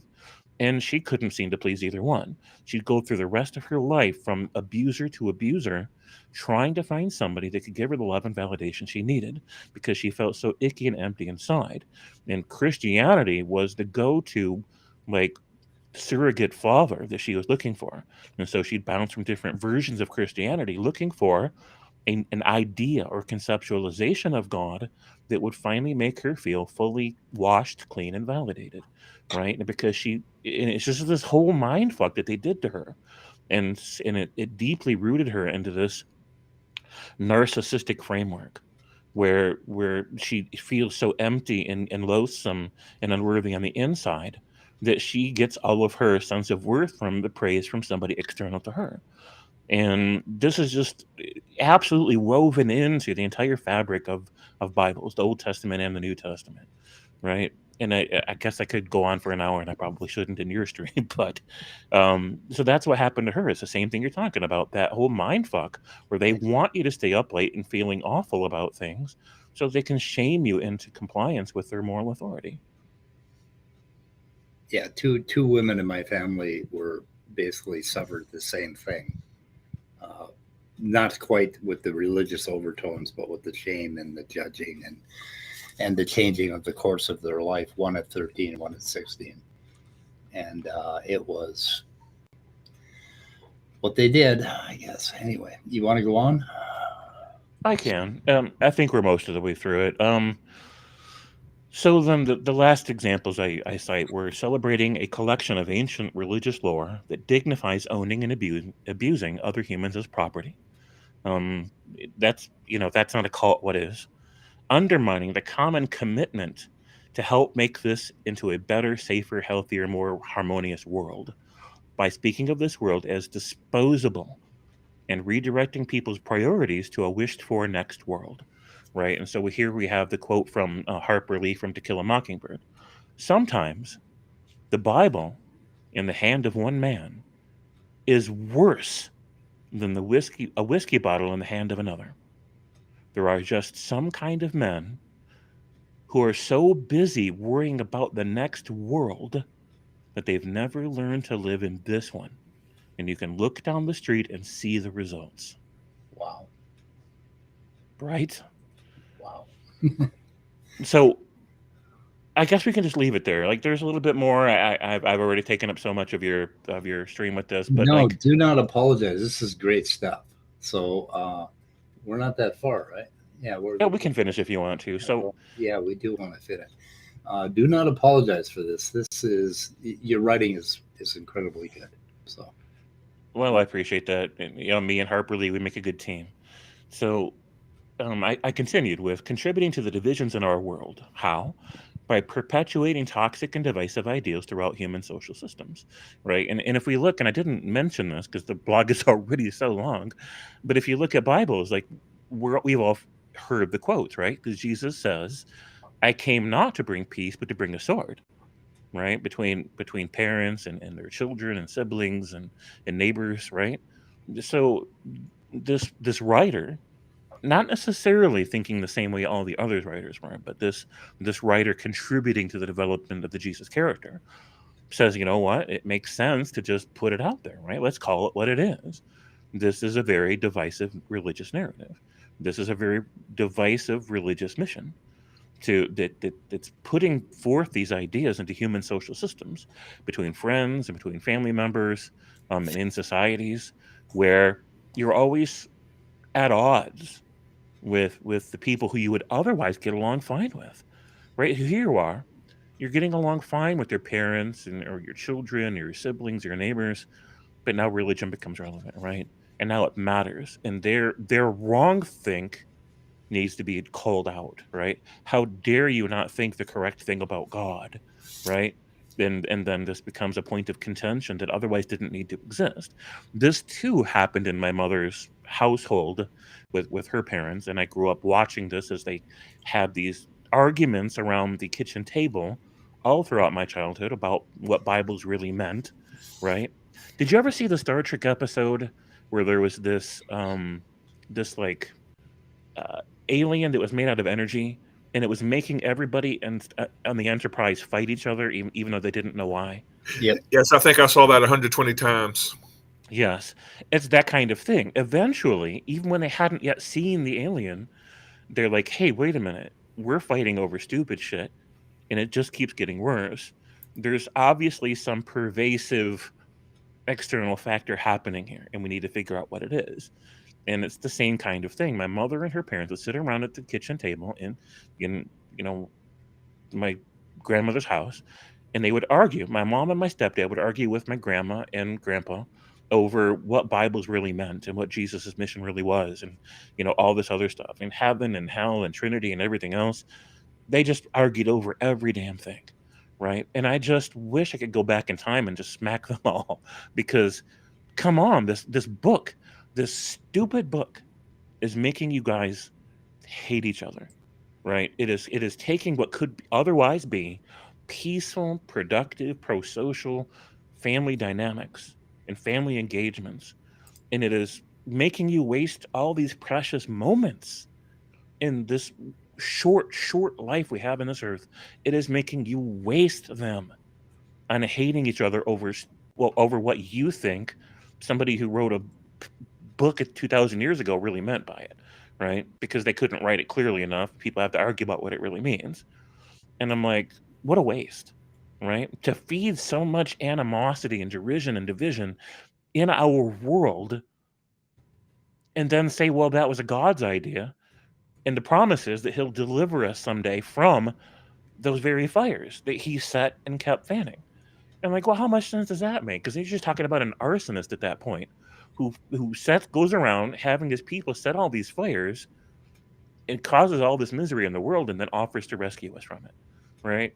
That is freaking insidious.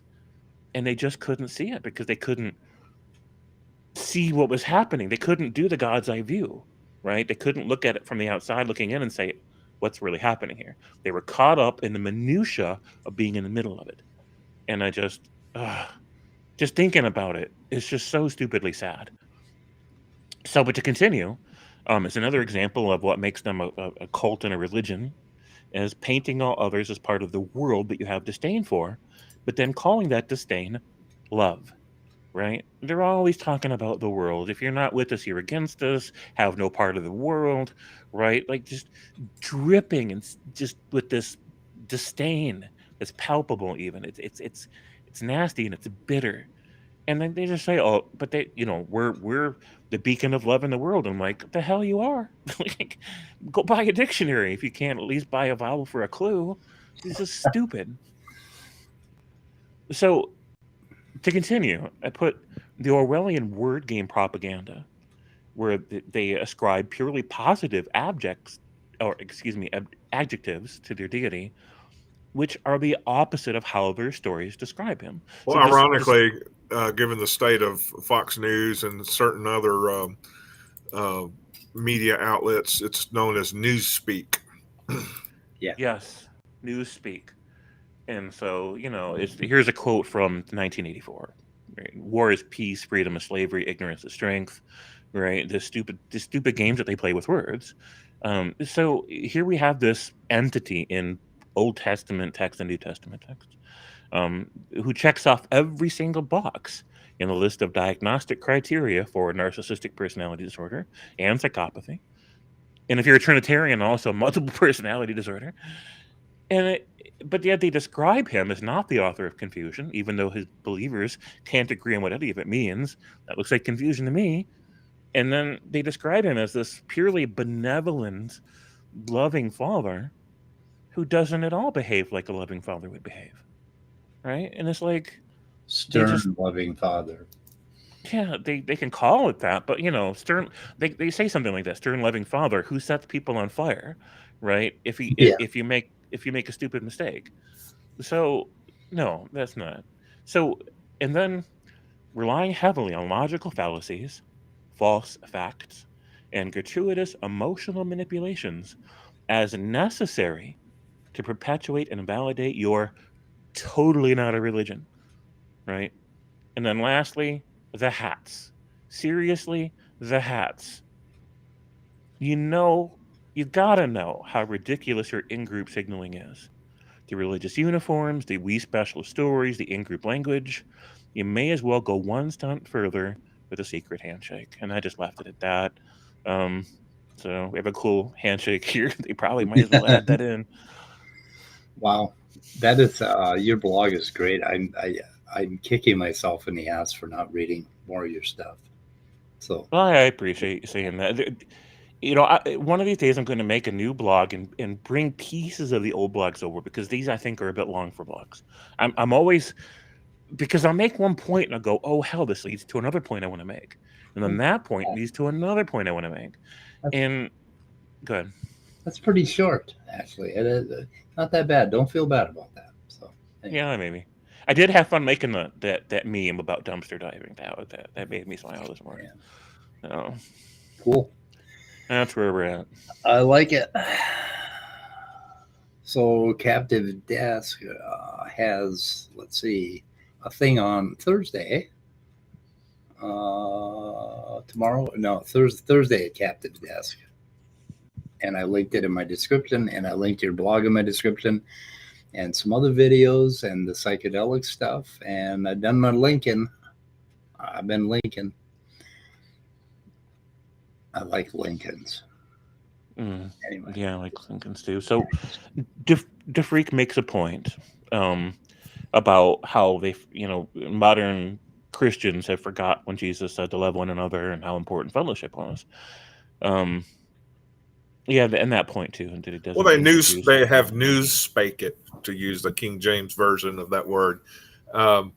They just redefine love to conform to whatever form of hate and prejudice that they believe in.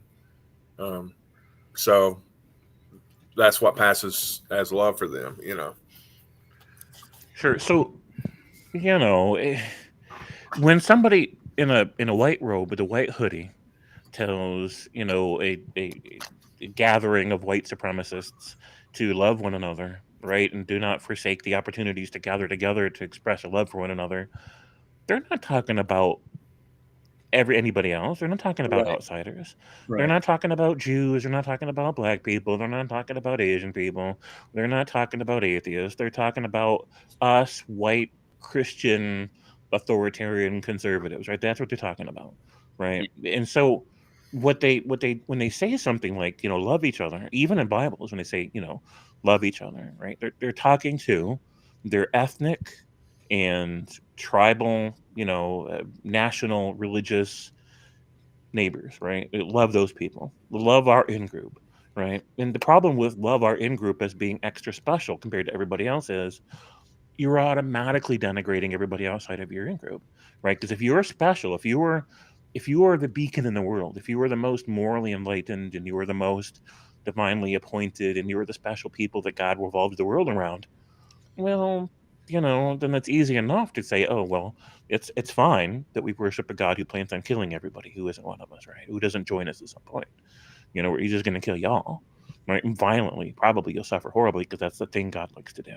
He doesn't just like to turn people into salt, usually. He prefer to see you wiggle, squirm, and scream, right? And so they're like, we're cool with that because you're an outsider, right? You don't matter as much as we do, right? So when in context, when people in Bible said, love your neighbor as yourself, they weren't talking about the world, right? And when they said love your enemies, your enemy was anybody who thought differently than you did, anybody who wasn't part of your in-group. That's your enemy. And what harsh language, what strong language to use, your enemy, just because people think differently than you? That's crazy. Yeah. And then to say, oh well, show kindness to them is basically just patronize them, go around posturing as their moral superiors by doing charitable acts, right? To let them know that you're better than them, right? Not out of compassion, right? Not out of trying to make the world a better place, because they were pretty sure the world was going to end any day now anyways, right? They weren't invested in the idea of making a better world for people. Just go around posturing over people as their moral superiors to show how great we are. That's it. Marketing. That's all it was. And that is so insidious in a nation of people to use that as a divisor of the in crowd and the out crowd, right? A form of othering that can result in wars, and is resulting in wars, like in what is it, Sudan right now? Yeah. I mean, this stuff tears a country apart. Here's how you should be if you're pure of heart, and if you're with the Spirit, and these other people, they have to be controlled or converted or put down. And they never say put down out loud, but it's in the subtext. Right. I hope my video isn't distracting, but I love this video because this is exactly what I've been through, and it's like, holy shit, they got it right. How did they? Wow. Some of it they explained that they can't do yet with. They probably could do with the most high tech graphics that you come up with, but they did a pretty good job of showing some of the visuals that I have been subjected. Wow. So pretty cool. That's awesome. Yeah. Well, it's a good prerequisite for anybody that is going to embark on this experience. You ought to know that this stuff's going to happen to you, so it doesn't like freak you out and you say, I'm just, I ate some mushrooms and now I know why this is happening. Right. Yeah. Anyway, right. Man, that was a good blog. A lot of stuff in there, really powerful. It really was. Not charitable, which is good. I think like Jay Bundy is making the case that, sometimes we shouldn't be fucking charitable when it comes to this kind of bullshit. And this is Answers in Atheism, I guess. But, I don't know. I talked to a Christian this weekend, and older gentleman, very cool. And my sons told him about my Answers in Atheism YouTube channel, and he was shocked that I had one. And he started explaining where he's coming from in his Christianity, and it was entirely non-dogmatic. And basically, he said that he takes from it the message of being kind and helping others, and that's what he does with his life. And that's about the only thing he dwells on. He doesn't sit around and think, "Oh, did Jesus really rise from the dead?" And am I going to hell or heaven when I die? He thinks about what I can do in my life now, and right. I kind of put my stamp of approval on that. And I think a lot of Christians are like that, and those people are okay with me. Yeah, they're okay with me too. Yeah. Yeah. So I think it was Neil, a Gnostic informant, recently that had a guest, a woman that identifies as Christian, but is just like what you described, non-dogmatic, right? Recognizes that Bibles get a lot of stuff wrong, but this doesn't really matter, right? Because you just take the core ideas, interpreted through this modern pro-social ethical lens, and then you just apply them to life, right? And it's just, I'm okay with it. It doesn't bother me. It bothers some people. It doesn't bother me. But it was interesting because there was atheists in chat during that stream that were trying to tear her down. Yeah. That were calling her out because it made them angry that she was trying to present an idea of Christianity that wasn't harmful, that wasn't hurtful. Right. And I'm like, man, take it as a win. Don't get angry. It's just these people are growing, and growing happens in stages. Yeah, it doesn't bother me at all that somebody would believe in God, but I always have to be careful not to react to believers like they're fundamentalists, because they aren't necessarily fundamentalists, even if they go to a fundamentalist church. Right. Because sometimes people go to churches because of marriage and family situations or friend group situations. So anyway, yeah. Yeah, and there's tons of non-denominational churches popping up that basically that's the message that it's a place where they go on Sunday to be better people, and I'm definitely not opposed to any of that. No, I'm fine with that too. Absolutely. I have So, atheist friends that attend those churches. hmm yeah, I thought about doing it myself. I just don't know. I thought about, like, I went to a Universalist Unitarian church, Yeah. and I did not click well with most of the people I there. did that a few times myself. They had actually what we would call a Sunday school class, but they could just call it adult fellowship, or basically early morning opinionating all over the place. And then they would have a quote unquote worship service, and I just couldn't get into it because I just realized I don't have anything to get into, so I mean, you don't go to a Sunday service to fellowship with people, to chit chat with them, find out what they're all about and everything. So I didn't see the point of the service. I would have rather spent the time just kind of drinking Kool-Aid. I don't mean the poison Kool-Aid. I just mean drinking Kool-Aid and eating cookies and talking to the people who might have otherwise been seated in the pew, So that would have been better for me. So I quit going. It just wasn't the same for me. Yeah, you got to find what fits you. There's some wonderful Buddhist monasteries that work for some people too. I have something that I do every Sunday, a ritual religion that's become sort of a religion for me. And I just find that doing the same thing once a week allows me to grow, sort of thing. Yeah. And it kind of looks like this. Yeah. Awesome. Yeah, some wonderful stuff. Anyway, what do you think, guys? So, I mean, before we shoot this in the head, DeFreak made some interesting points. But here's the thing, and here's the thing that is important to notice, right? Mankind is growing still. They're becoming gradually, collectively more ethical, more aware, morally aware, accountable, right? Not everybody and not everywhere, right? But if you look at the statistics, the societies that are the least religious are progressing the fastest. The societies that are the most religious are progressing the slowest. Even here in America, the Bible Belt's progressing the slowest, right? And the Mormon Belt is progressing very slow too. But the rest of society is progressing faster, right? So sure, it has always been true that the underlying causes of people behaving badly are psychological mechanisms, not specific to religion, sure, right? But religion took our worst impulses and codified them, rationalized them, and promoted them, right?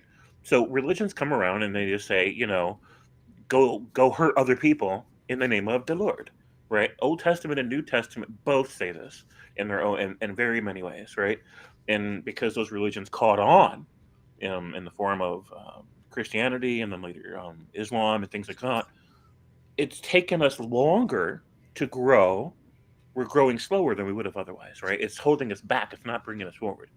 And so will we still have, even if we got rid of religion, will people still be selfish and warlike? Yeah, that'll be still part of our psychology, right? But religion makes the problem worse, not better, right? So, yeah, I mean. Yeah, and I want to kind of push back on this a little bit. Mankind did need a book, Bible, or God in order to slaughter each other or utilize slavery. But it did allow bigger groups to come together under one banner, and bigger, more powerful groups to come together under one banner. And that wasn't just the Bible, but many doctrines, many rulerships throughout history where more and more power was applied to one particular idea or faction. And that allowed them to slaughter each other and enslave people better, more efficiently, more powerfully. Right. And this is one of the things I made this point about a month ago on my channel. I'm like, so religions like Christianity say, go bring in as many people as possible into the fold, increase your numbers as much as possible, so that you can have more influence, reach more people, etc. Well, what happens when you gather more people? and more influence, you gain more power automatically. What does power do? Power corrupts, right? And so if we suppose for a moment that there was this super being, you can call it a god if you want to. If we suppose for a moment that a super being told people that you're my favorite people, I want you to go get as many people to join this club as possible, knowing that if you get a whole lot of people to join a club, you get power. And if you get power, it corrupts you. So that would mean that the super being intentionally told his people to do a thing that he knew would corrupt them. He knew that gaining more people would result in more power, which would result in more corruption, which would result in more injustices and violent crimes and wars, and told them to do it anyways. Think about how self-defeating that proposition is. Think about how unreasonable that proposition is. I just wanted to leave people with that thought. In fact, I was just looking at a meme earlier about that. Oh, where did I put it? George Carlin, right? Like, he's known for this quote. Gosh darn it. I put it in one of my blogs, and it wasn't that one. It was a different one. Oh, my God. Oh, my God. Anyway, we're not going to talk about it. Okay. What? Nothing. Nothing's happening here. There's nothing to see here, James. Move on. There's nothing to see here. Oh, I do want to point this out. You guys watch this? Look at these trees. Watch those trees in the lower left. Aren't they kind of threatening? They are very threatening. I feel personally threatened. I have I've had some personal experience with threatening oak trees. And, and maybe but you can see how this animism and religion, like religious ideas of spirit animals and threatening trees and trees as creatures that are intelligent, just by watching this, this particular psychedelifying of this visual scene. But those trees in the lower left are definitely threatening to me. And, oh my God, I'm going to have to shoot it in the head. Anyway. Yeah, well, don't shoot it in the head just yet. No, for some reason, you reminded me of a tornado video I saw that just spooked the hell out of me. Okay. So I want to. There are some, like sometimes a wind scene, like my really, really good friend had just passed away. And he and I spent many, many hours out in the woods in northern Minnesota, either hunting or, other things. And I was out in the backyard in the Minnesota River Valley, and I was thinking about him. These fucking winds came up. And these winds almost seemed like they were related to his passing. And I was thinking about it, and it was almost like, he was saying hi. And it's like, you can easily see how our imaginations can run away with you. But it was more than that. It was an imagination that the effect of his life on me created that imagining and gave us that connection, 2 days or several hours after he had passed away. And that was significant, more significant than just an imagining, just a fiction, right? I mean, it was meaning just throughout all of that. Right. And that's where you can take away these wonderful things from spirituality and even religion and take them to new places. And you don't have to fucking believe that something supernatural was. I know Steve was not talking to me through the wind, okay? But it was a meaningful moment for me nevertheless. So, okay, Scott, you got a video for us to watch here? Yeah, go ahead and click on it there in the private chat or inside chat, because nobody can hear anything that I click on. Quick tornado story. So a few years back, my friend Carlson and I were just hanging out, and we're talking about tornadoes because he's really into tornadoes as well. We're talking about all the tornado topics: Moore, Joplin, Andover, James Spann. Suddenly, he goes, "Yo, how crazy is that dead man walking photo from the 1997 Gerald F5 tornado?" And I'm like, "What are you talking about? What?" And he's like, dude, you haven't seen it? And I'm like, no. So he pulls up the photo on his phone and he shows me this terrifying photo of a tornado that looks like a monster walking across a field. These two inner vortices representing legs and this horizontal vortice representing a scythe-like arm. Truly terrifying. Now, Carlson specifically said that this was a still photo from a home video. And it does kind of have that grainy video look to it, that VHS look to it. And I was like, okay, well, I want to actually see if it's like walking. Like, does it actually show a walking like motion? Look at that. That's just weird. I had so many questions. Wow. So later that night, I tried to look it up. I tried to search for the dead man walking tornado video, and I went down a major rabbit hole. So that's what we're talking about today. We're going to go over one of the most infamous tornado photos of all time. Is this truly a still taken from a video? Who took the photo/video? Where was this photo/video taken? And we'll also talk about other famous dead man walking tornado videos, including Joplin, El Reno, Coleman, and Xenia. But before we do that, be sure to subscribe for more tornado content. And So is there a part where I should skip to, or should we? There's one where I think it may be Inside Edition where they featured it, and the voice of the guy narrating it kind of put a chill down my spine too.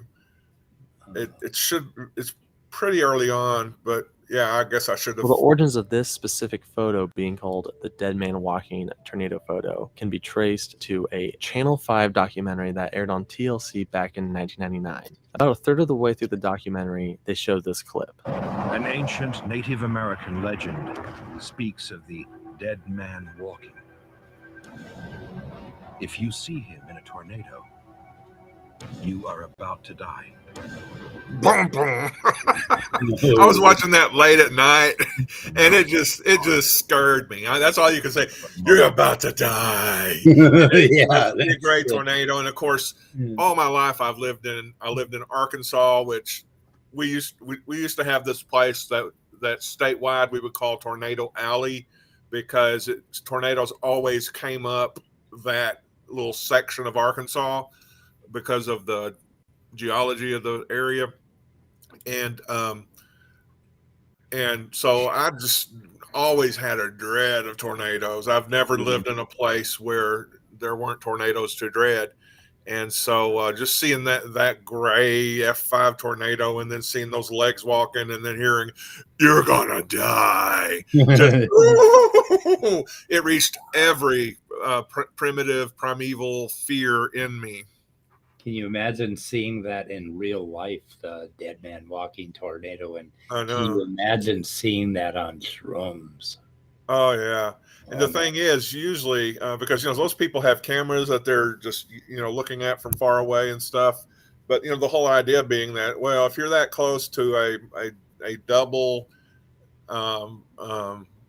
cyclone type of tornado, then you're close enough to where you probably are going to die. Yep. I linked that in the description as well, so people can check that out. Cool. Yeah, that's pretty awesome. I went down a whole rabbit hole of tornado videos that night. I'm glad it wasn't raining. I do that every now and then. They start, and then when they keep recommending them, then it's like, I got to see this tornado. I'm going to click on that one. and then I get to the point where they're like, where they oversell the video and they never actually show what the description says, and then I shut it off. That ruins it for everybody. It just kills me. Anyway, I linked that in the description as well. I totally nuked that thing. Yeah. Oh, have they ever tried nuking a tornado? I wonder what would happen. I guess it'd fuck it up. But I think the nuke it would probably melt a few trailer parks. Well, the nuke would probably do more damage than, I can see. I think Trump suggested something like that for a hurricane, right? Yeah, and you know how smart he is about things. Yeah. Anyway, okay, guys. I hear he's a genius. From him. What do you think? Shooter in the head? Yeah, we can shoot. Yeah, I feel like watching a tornado video now. Yeah, we're gonna watch some tornado videos, and I'm gonna go watch my threatening trees on the backyard. All right, guys. Anyway, I hope I think this stream was about something, so I kind of feel good about it. It really was. Okay, kids. And Bree, please call me. Let's see. So goodbye, cruel world. How about that?